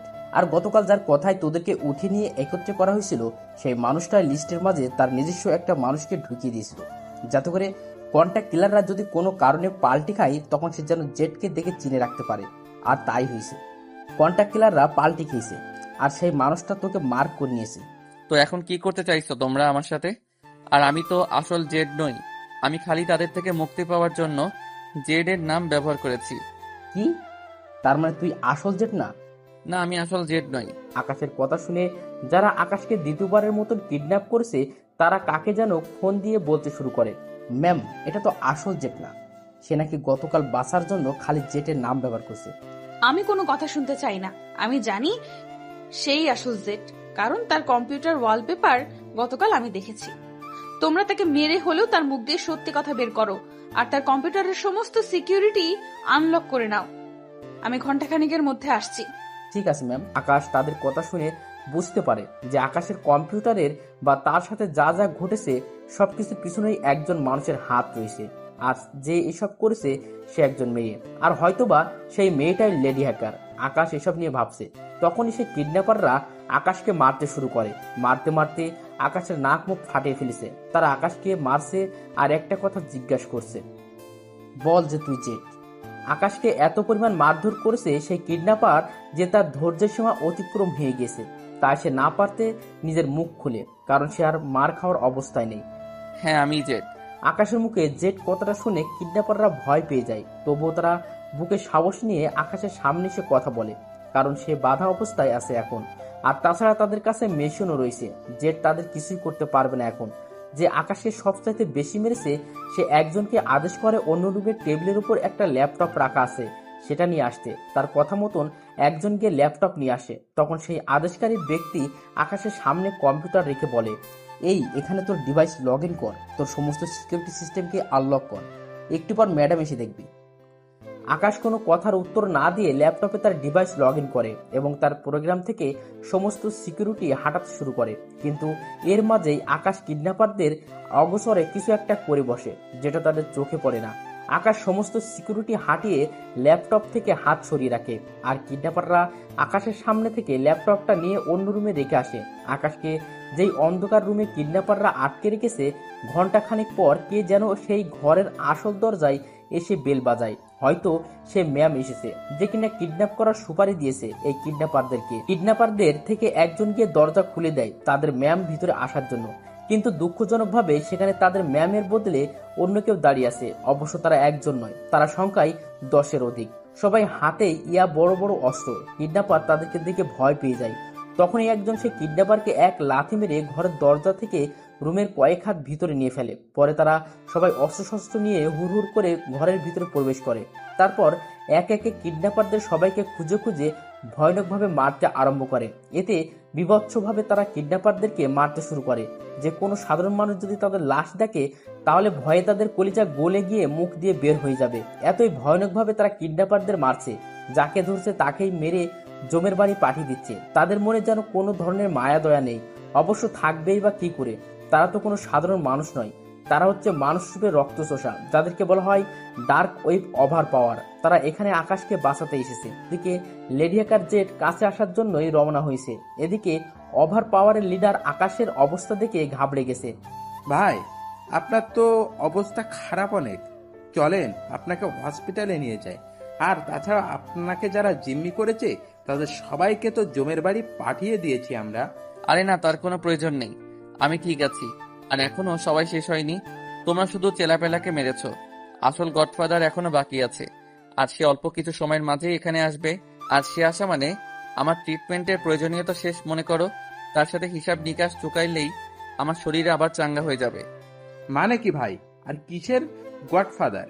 মানে হলো এই সমস্ত লোককে যে পাঠিয়েছে সে আসছে এখানে। ওহ আচ্ছা, তাহলে আমরাও অপেক্ষা করছি তার জন্য। দেখি কার কলিজায় এত বড় যে আপনার মারার জন্য লোক পাঠায়। আজকেই তো তার শ্বাসনালী চেপে ধরবো সোজা। আকাশ রক্তাক্ত অবস্থায় চেয়ারের উপরে রাজার মতন বসে আছে, আর তার চারপাশে ওভার পাওয়ারের লোকজন অস্ত্র হাতে নিয়ে দাঁড়িয়ে আছে। একটু পর লেডি হ্যাকার চলে আসে। সে গাড়ি সাইড করে বাড়িতে প্রবেশ করে। সে তার মুখে কালো একটা মাস্ক বেঁধে রেখেছে। যখন সে বাড়ির দরজা দিয়ে প্রবেশ করে তখন সে দেখতে পায় সারা ফ্লোরে রক্তে লাল হয়ে আছে। এই দৃশ্য দেখে তার কেমন যেন একটা সন্দেহ হয়। তাও সে মনের ভিতরে সন্দেহ নিয়ে বাড়ির একদম ভিতরে প্রবেশ করে। সে বাড়ির যত ভিতরে প্রবেশ করে ততই ফ্লোরে থাকা রক্তের পরিমাণ বেশি হতে থাকে। তার ভিতরে এবার ভয় কাজ করতে শুরু করে, কারণ একে তো ফ্লোরে অধিক পরিমাণে রক্ত পড়ে আছে, তার উপরে তার লোকজন কাউকে সে দেখতে পাচ্ছে না। সে তার লোকজনের তালাশ করতে শুরু করে। তার লোকজনের তালাশ করতে করতে সে একটা রুমের সামনে চলে যায়, যেটার ভিতরে আকাশ এবং তার আদেশ মেনে চলা ভয়ঙ্কর পশুগুলো ঘাপটি মেরে বসে আছে। যখনই লেডি আকাশ সেই রুমের দরজাটা খোলে তখনই তার চোখ কপালে উঠে যায়, কারণ সে দেখতে পায় কেউ একজন রক্তাক্ত অবস্থায় পায়ের উপরে পা তুলে চেয়ারে বসে আছে, আর তার পাশে অনেক কয়টা দানব অস্ত্র নিয়ে দাঁড়িয়ে আছে। এই দৃশ্য দেখে লেডি হ্যাকারের বুঝতে বাকি নেই যে কি ঘটেছে এখানে, কারণ তার যান বাঁচানো ফরজ। এখন লেডি হ্যাকারের পিছু পিছু ওভার পাওয়ারের ছেলেপিলেও দৌড় মারে তাকে ধরার জন্য, কিন্তু লেডি হ্যাকারের ঘরের থেকে বের হয়ে বাইরে থেকে ঘরের আসল দরজা লক করে দেয় আর তাড়াতাড়ি গাড়ি স্টার্ট করে চট জ্বলছে সেখান থেকে প্রাণ নিয়ে পালিয়ে যায়। সে গাড়ি চালাচ্ছে আর তীব্রভাবে হাঁপাচ্ছে, মনে হচ্ছে যেন সে হাঁপাতে হাঁপাতে দম আটকে মারা যাবে। এদিকে আকাশ বসে বসে অট্টহাসি হাসছে, কারণ আকাশ এবার পাকাপোক্তভাবে জেনে গেছে যে সেই এমবি জেটেই তার পিছনে লেগেছে। আর